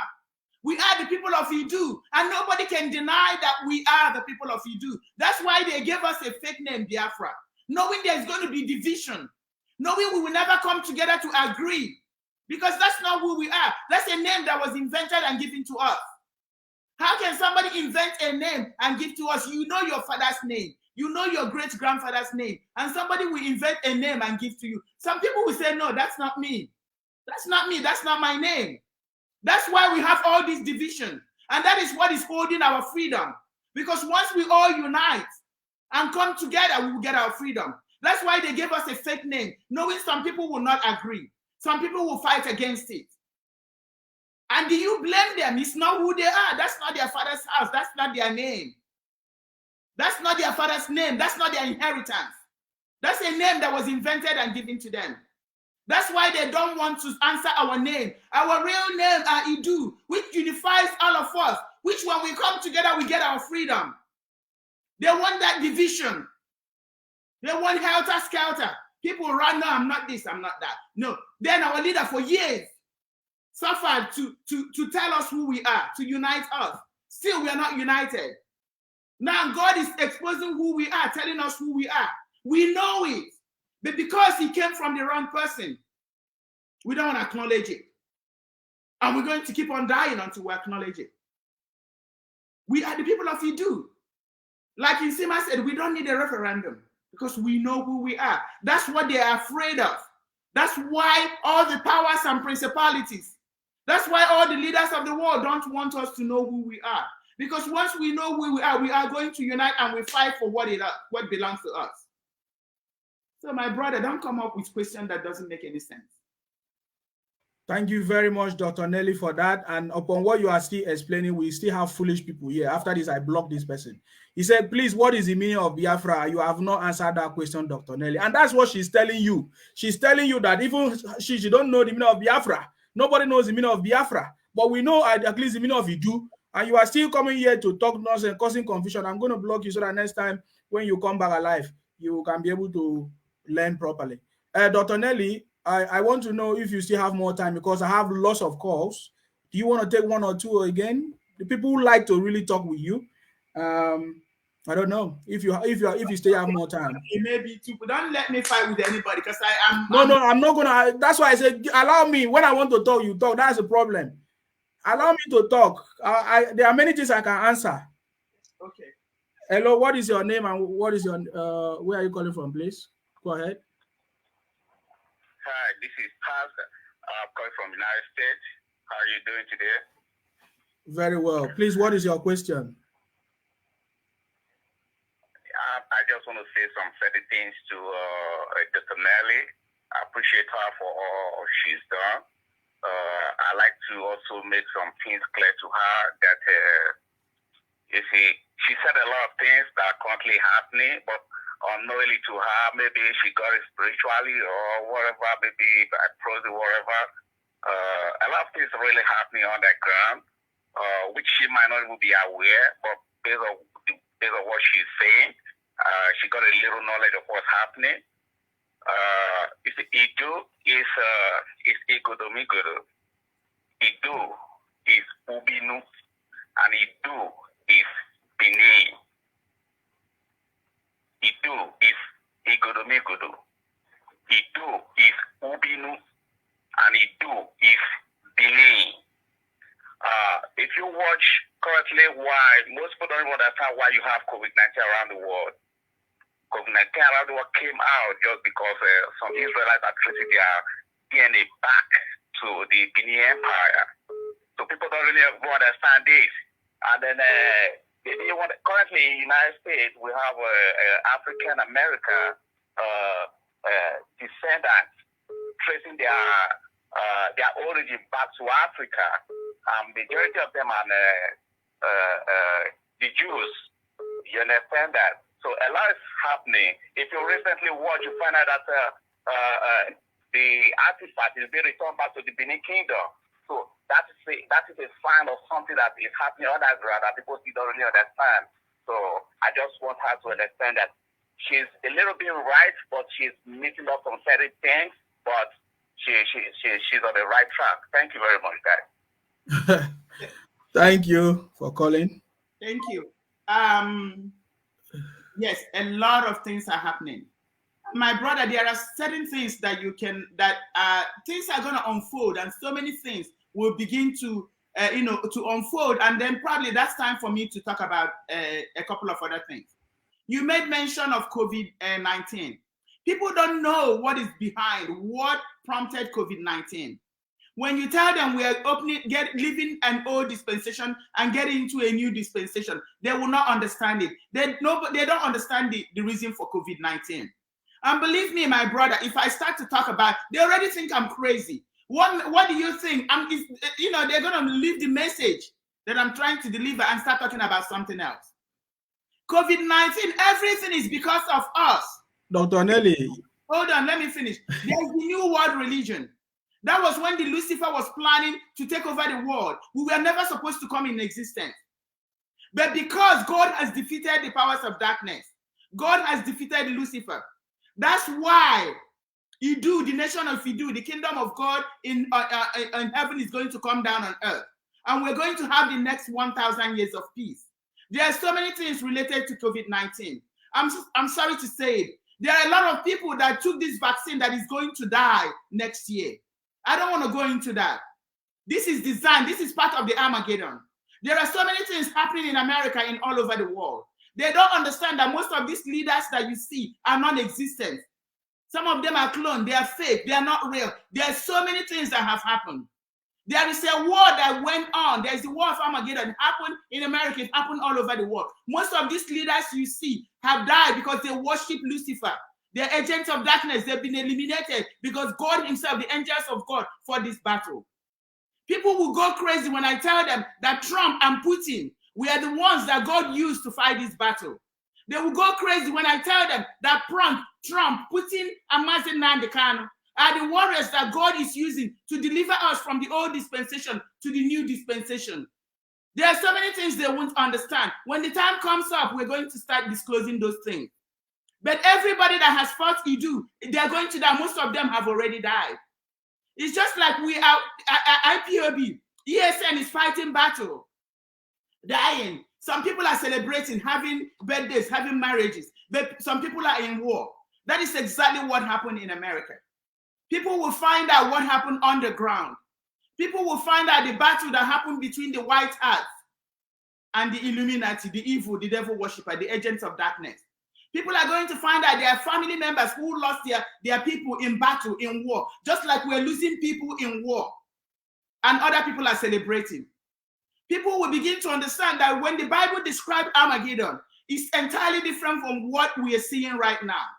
The way the Bible described it is not exactly the way it's happening. But the people that are into it knows. So there's so many things that are going to happen. And any nation that fights against Idu, especially in the coming year, that nation will be eliminated. America is going to be disintegrated because everybody will be individual. We will all be individual, worshiping God in truth and in spirit. There's not going to be any World Health Organization. There's not going to be any United Nations. There's not going to be any this and that clocking back together. Devil is bringing all this together to make sure it's easier for him to control the world. All these people are going to be separated. We're going to be individuals, just like the way God created us. We're going to worship God in truth and in spirit. You won't believe it now, but I'm telling you, there's not going to be anything like United States of America. Everybody will get their separate ways. Even Britain, there's not going to be anything like UK. People will go their ways. All the nations that will fight against Idu, they will all be destroyed. All the human beings that the devil are going to use to fight it, they will all be destroyed. That is part of the Armageddon. After the end of that war, we're going to enter into the new dispensation. There are so many things to tell people. All these people, many people that took this COVID, they're going to die. I'm sorry. That's part of the battle. That's part of the war.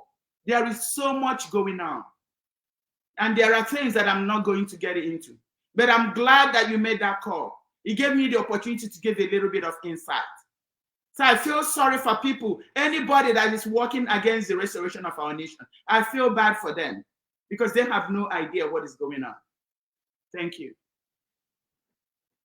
Thank you very much, Dr. Nelly. Do you want us to pick up another question or we end it? Would this be the really last one? The really last one? Okay. Hello, our lucky last caller, but not the least. What is your name and where are you calling from, please? Hello, Sima, how are you? Fine, thank you. Yourself? Yeah, good job. I have just a simple question to Dr. Nelly. She's doing a great job. But since she said that as we are fighting for the building out of our leader, that we should also be doing multiple tasks, doing other things like raising funds and things like that, which is a good idea. So my question now is this. Since we can be doing multiple tasking, is it not good that we also told the part of the Amazonians, because their own leader was also arrested, but at the same time, they are fighting for their freedom, claiming their territory. Is it not a good idea to also told that same method of Amazonia, because we are losing men, our men are dying every time. The money we spend in burying them, taking care of their families, the war is already going on. Brother, it's a good suggestion. Sorry for you to talk all this thing. What is your idea to make that happen? Dr. Nelly is championing something, and we also need other people to champion something. It's not Dr. Nelly that is going to champion all this. But Dr. Nelly have something to say. Go ahead. Add a little bit to what he's saying. My brother, that's the same thing I'm saying. The Amazonia, what they did, they got rid of the evil people inside, the house rats. They got rid of the house rats before they were able to fight the rats outside. We have internal enemies. Amazonia took care of these internal enemies. And that's how they were successful. Until we rise and take care of our internal enemies, we're going to keep on going in circles. There are people that will take our information and give it out. I am here telling you guys about these evil people. I'm telling you what they are doing, how they are giving our information to our enemies, to the sons of Edom, the uncircumcised. There's every evidence that our leader was sold and betrayed. Until we take care of that, we're going to keep on going in circle. Is one person going to do it? No. So my suggestion is that all the followers, true followers of mazi Nnamdi Kanu, should come together. We need to form a forum. Look, this is what we did in North America. All of us came together, formed our forum. We are doing our own thing.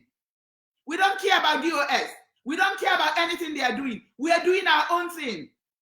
God mandated for us to help fund ESN. And that's what we came together. We don't care what the agents of Lucifer in the DOS are doing. We came back, fortified our territory. We are doing the best we can to support ESN. We are doing the best we can to make sure our leader comes out. We did what we can do. We cut DOS off. That's an agent from darkness. DOS is a tool that is being used by the devil. So until we do what Ambazonians did, how are we going to do? We're going to cut these people off. We're supposed to come together. We agree on what to do. We start eliminating these people, just like the Ambazonians did.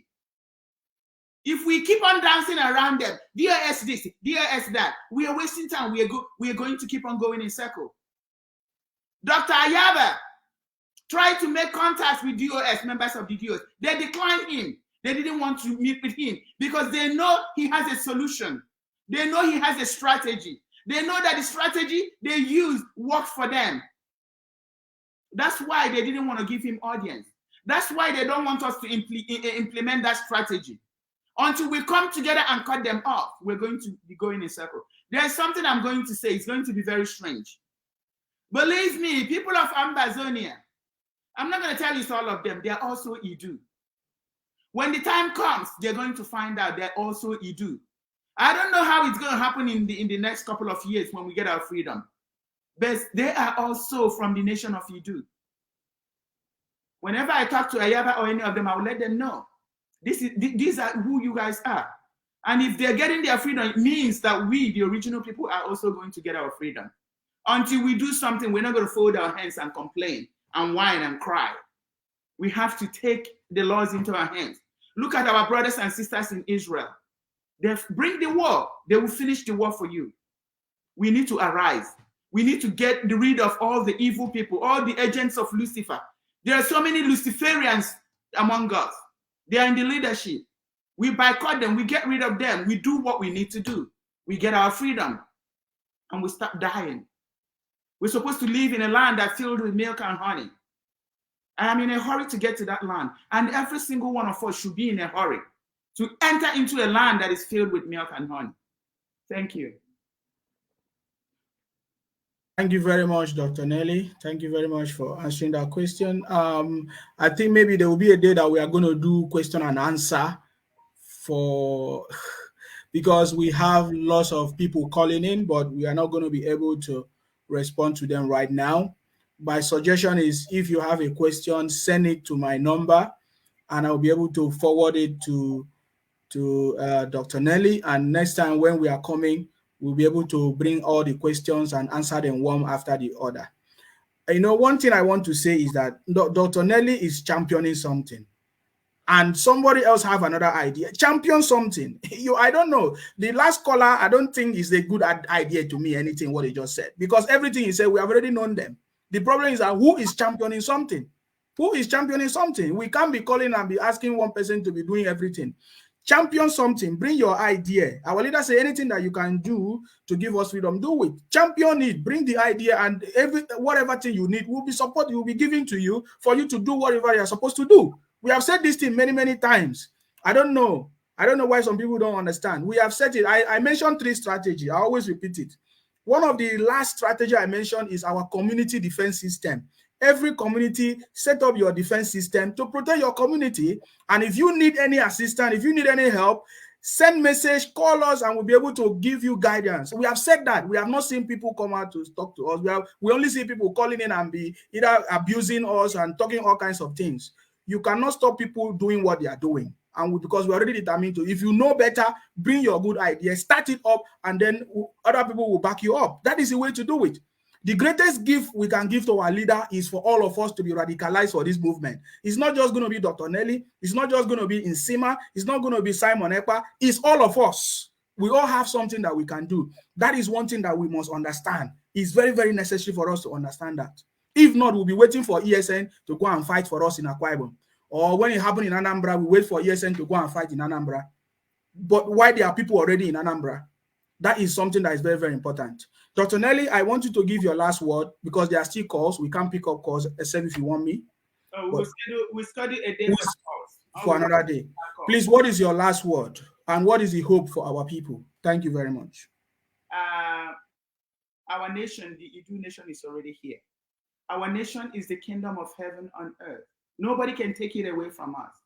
We are the people of Idu. It doesn't matter how much they fight, how much they kick. Catriona Land can run to above Benin. They can Obasanjo can run to Igbo community and start having meetings. It doesn't matter what they do. It doesn't matter what the powers and principalities do. We know who we are. And we are going home. You cannot change it. We are the ones that will delay it. We can delay it. The delay is not denial. The delay is in our hands. We can delay it. But at least we know who we are. We are the people of Idu. We are the original inhabitants of this earth. We are the original people on this earth. We are the people that inhabited the Garden of Idu, Garden of Eden, as they call it. This is who we are. This is what is going to empower us. There is power in the name Idu. There is power in the name Idu. I'm going to say it to the third time. There is power in the name Idu.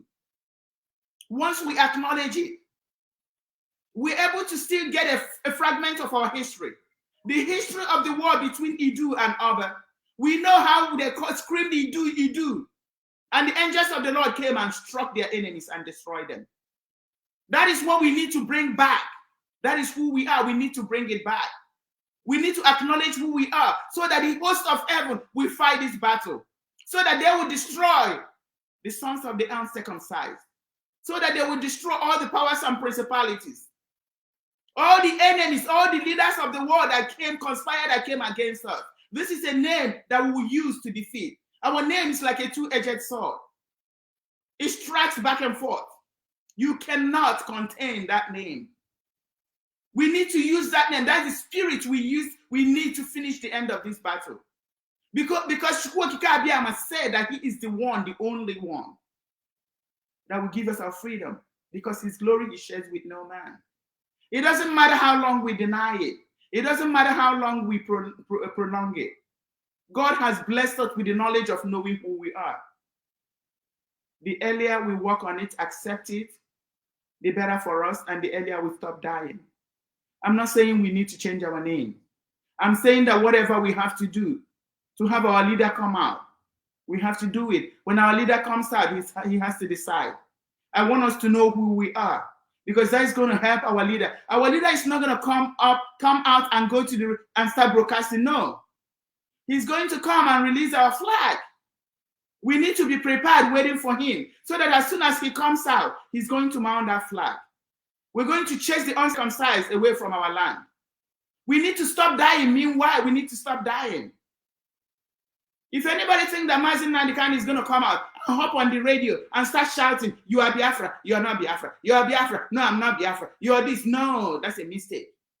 Because we already know who we are. God is preparing everything for him to come out. And we need to be ready to receive him. So as soon as he comes, he's going to declare our nation. Whatever name he chooses to declare our nation does not stop us from being free. What is going to stop us from being free is lack of knowledge. We're going to continue to die and perish for lack of knowledge. The Bible said that my people died for lack of knowledge. Lack of knowledge is what is killing us. Now we have knowledge, we know who we are. All we have to do is accept who we are. Nobody's asking anybody to change their name. We have to accept who we are. We have to pronounce our name, pronounce the name. If Igodo people have not been pronouncing Idu, Idu, Idu, I don't think we would have been existing. Because they're still able to pronounce that name. Because look at all of us all over the world. They are the only ones that retain that name. People think it's only because they are the ones that know. This is who we are. They are the only people among all of us that retain that name. Because they pronounced that name.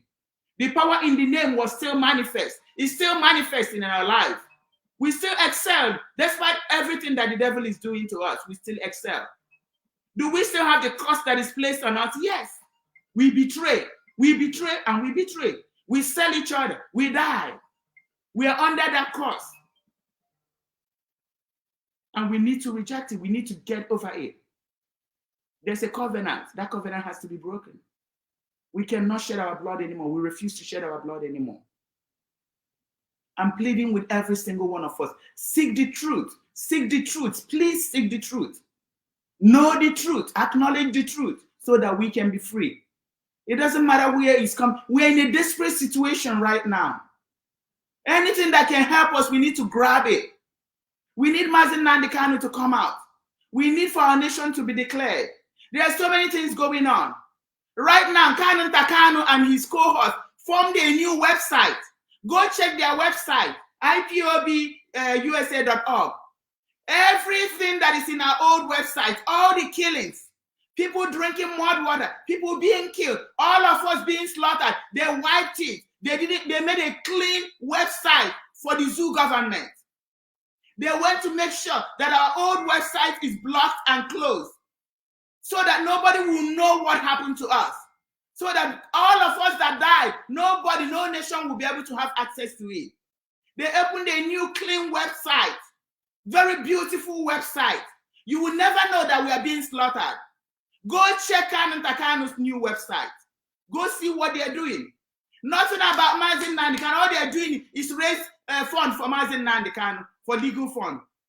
All the people that were killed in Afaruku, all the people that were killed in Emene, all of us that were slaughtered, nobody, not even a single picture in their new website. Because they're helping the zoo, they're helping the uncircumcised to make sure that our history of all the slaughter is wiped out. They make sure, they're helping them make sure that when these people go to ICC, there is no record of us being killed and slaughtered. These are the people that is inside us. Lucifer is still using our own people to fight us.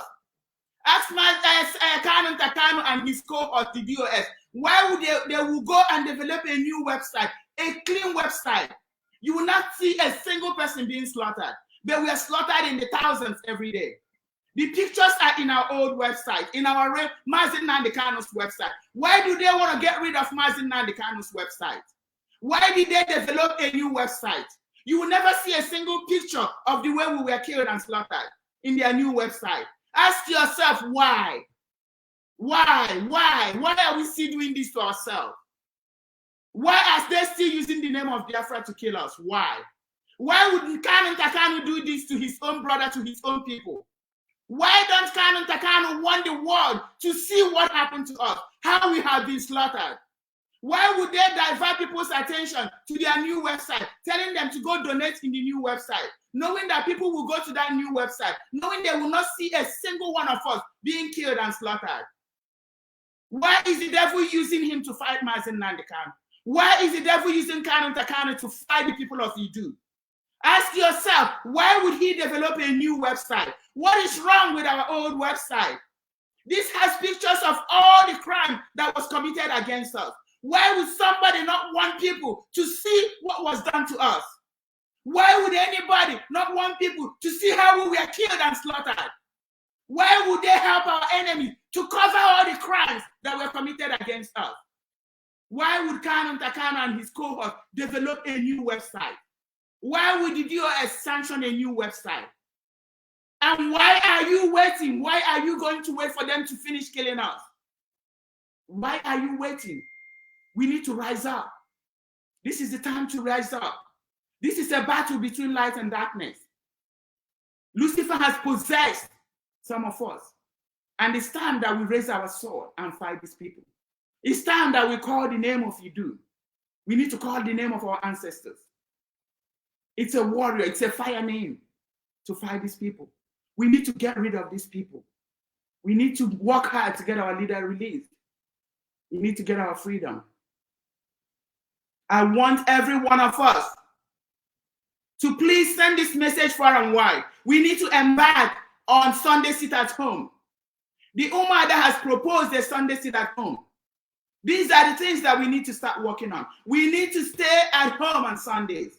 Religion is one of the weapons that Lucifer is using against us. We need to fight back. We need to fight back. We need to stay at home on Sunday and on Monday. And after we start sitting home on Sunday and Monday, we need to add Friday. These uncircumcised people need to go back. They are not going to be allowed to worship in our land. The false god, all those demons they introduced to our land. We're going to sit on Sunday. We're going to sit on Monday. We're going to sit on Friday. We're going to keep on sitting until they release our leader. We're going to come together and implement sanctions on them. They will not take revenue. They will not take money from us anymore. We're going to say no. The money they're taking from our land is what they are using to import all these people from all over the world, Chad and all these places, bring them to our land. You see all the people that David Wanketo Omahe brought to our land in the name of Ebubago. It's our money that they are using. If we stop paying the VAT, they won't have money to be importing all these demonic people to fight us, to kill us. We need to sit at home on Sunday. We need to sit at home on Monday. We need to add Friday when the time comes. There are men of God who are praying. They are giving us days and times to fast. Let's follow their regulations. Let's just do what they say. Let's not argue. We are giving instruction first month. There are some things to do second month. There are things to do third month. Let's be doing it. All we want is our leader to come out. If anybody brings their suggestion, please, let's follow the suggestion. We're in a critical stage. We're in a critical situation. Anything that can help us, we need to grab onto it. If they say, let's fight for 2 days, please, let's fight for 2 days. If they say 3 days, let's just do it until our leader is released. Let us fight, most importantly, fight the evil within us. Go to Kanu's website. Ask him, where are all the people that are killed, that were killed? Ask him, what about all the people that was killed in his father's compound? Ask Kanu where he was during Operation Python Dance. Where did he go? What happened? Where was he? Where are all the people that are making to drink mud? Ask Kanu why he doesn't have the crimes that is committed against us in his new website. Ask Kanu why he's helping our enemies to wipe the history of what is done to us. Just like they wipe the history of who we are. Why is he working with our enemies to destroy us?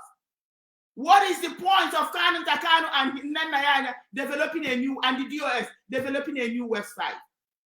What happened to the website that has all the atrocities that is committed to us?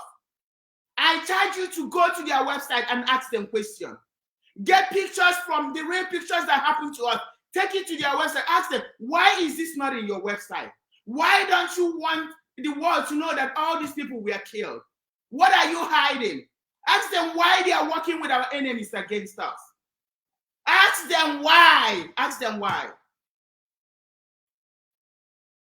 I'm going to stop on this note. Thank you.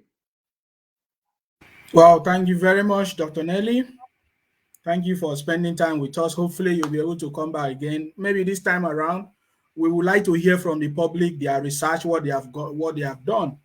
Maybe that way we can be able to listen to everybody, what they have and everything. And I suggest, if you have any idea or any research or any new discovery, you can send it to us, and then we will arrange the next meeting with Dr. Nelly about Idu. That's what I'm talking about Idu. Any research you have about this very subject, so that we need to hear from you, your own research.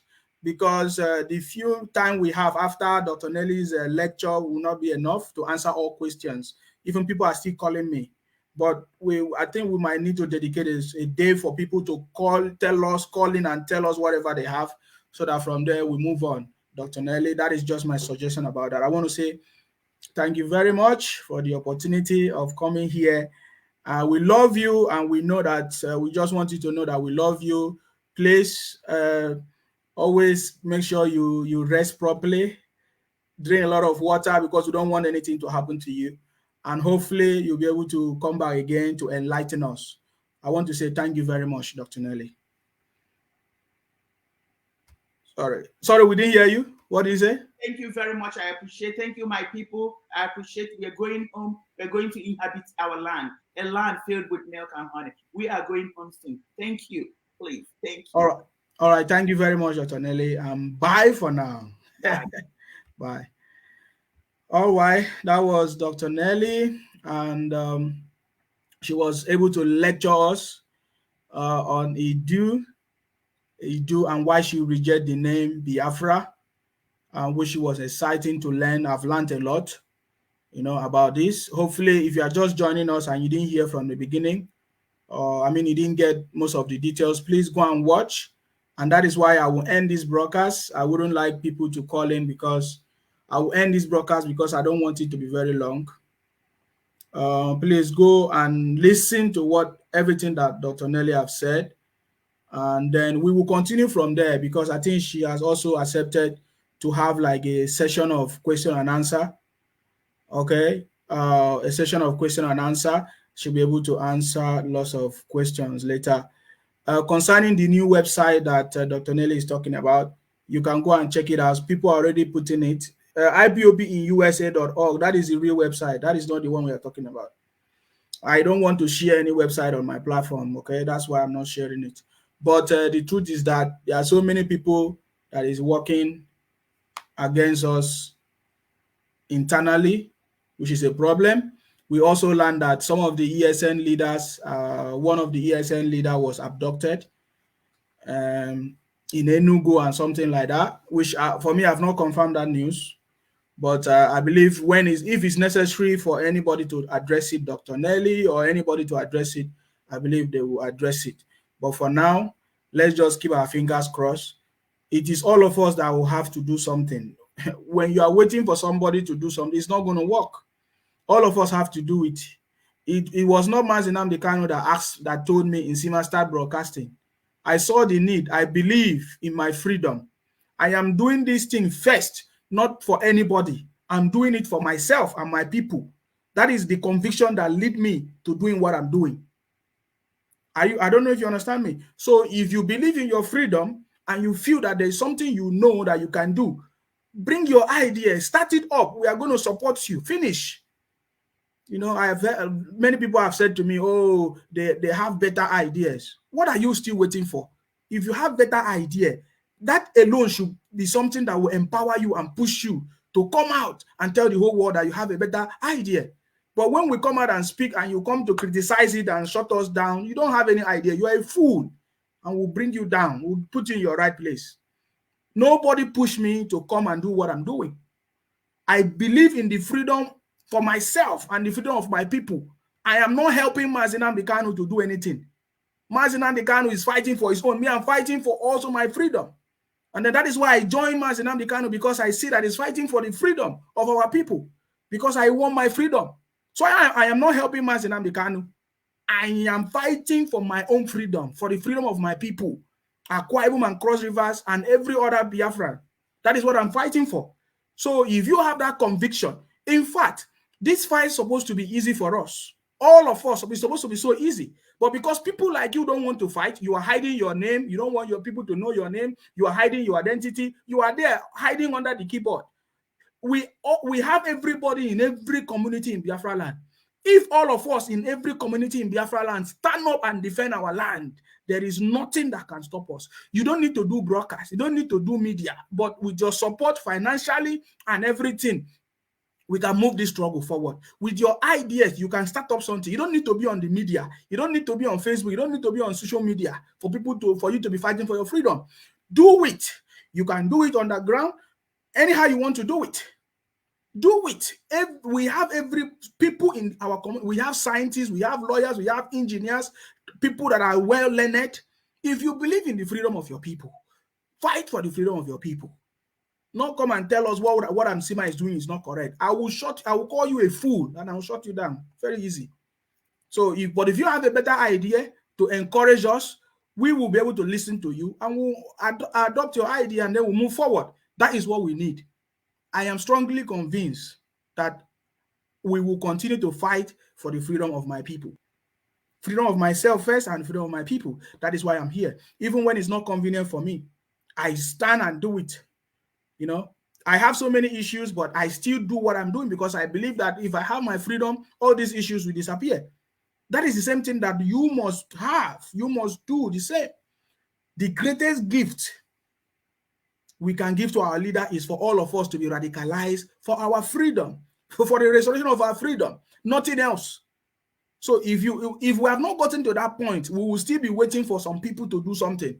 I hear some people call, I say, oh, why you people don't do this? Why you people don't? I cut that rubbish. I cut that nonsense. I don't want to hear that nonsense. If you call me and tell me why you people don't do, I blow you off.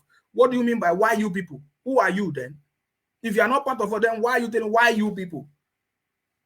You have to be involved as well. When all of us are involved, our freedom can happen in seconds. The Janjaweed people cannot succeed, cannot win.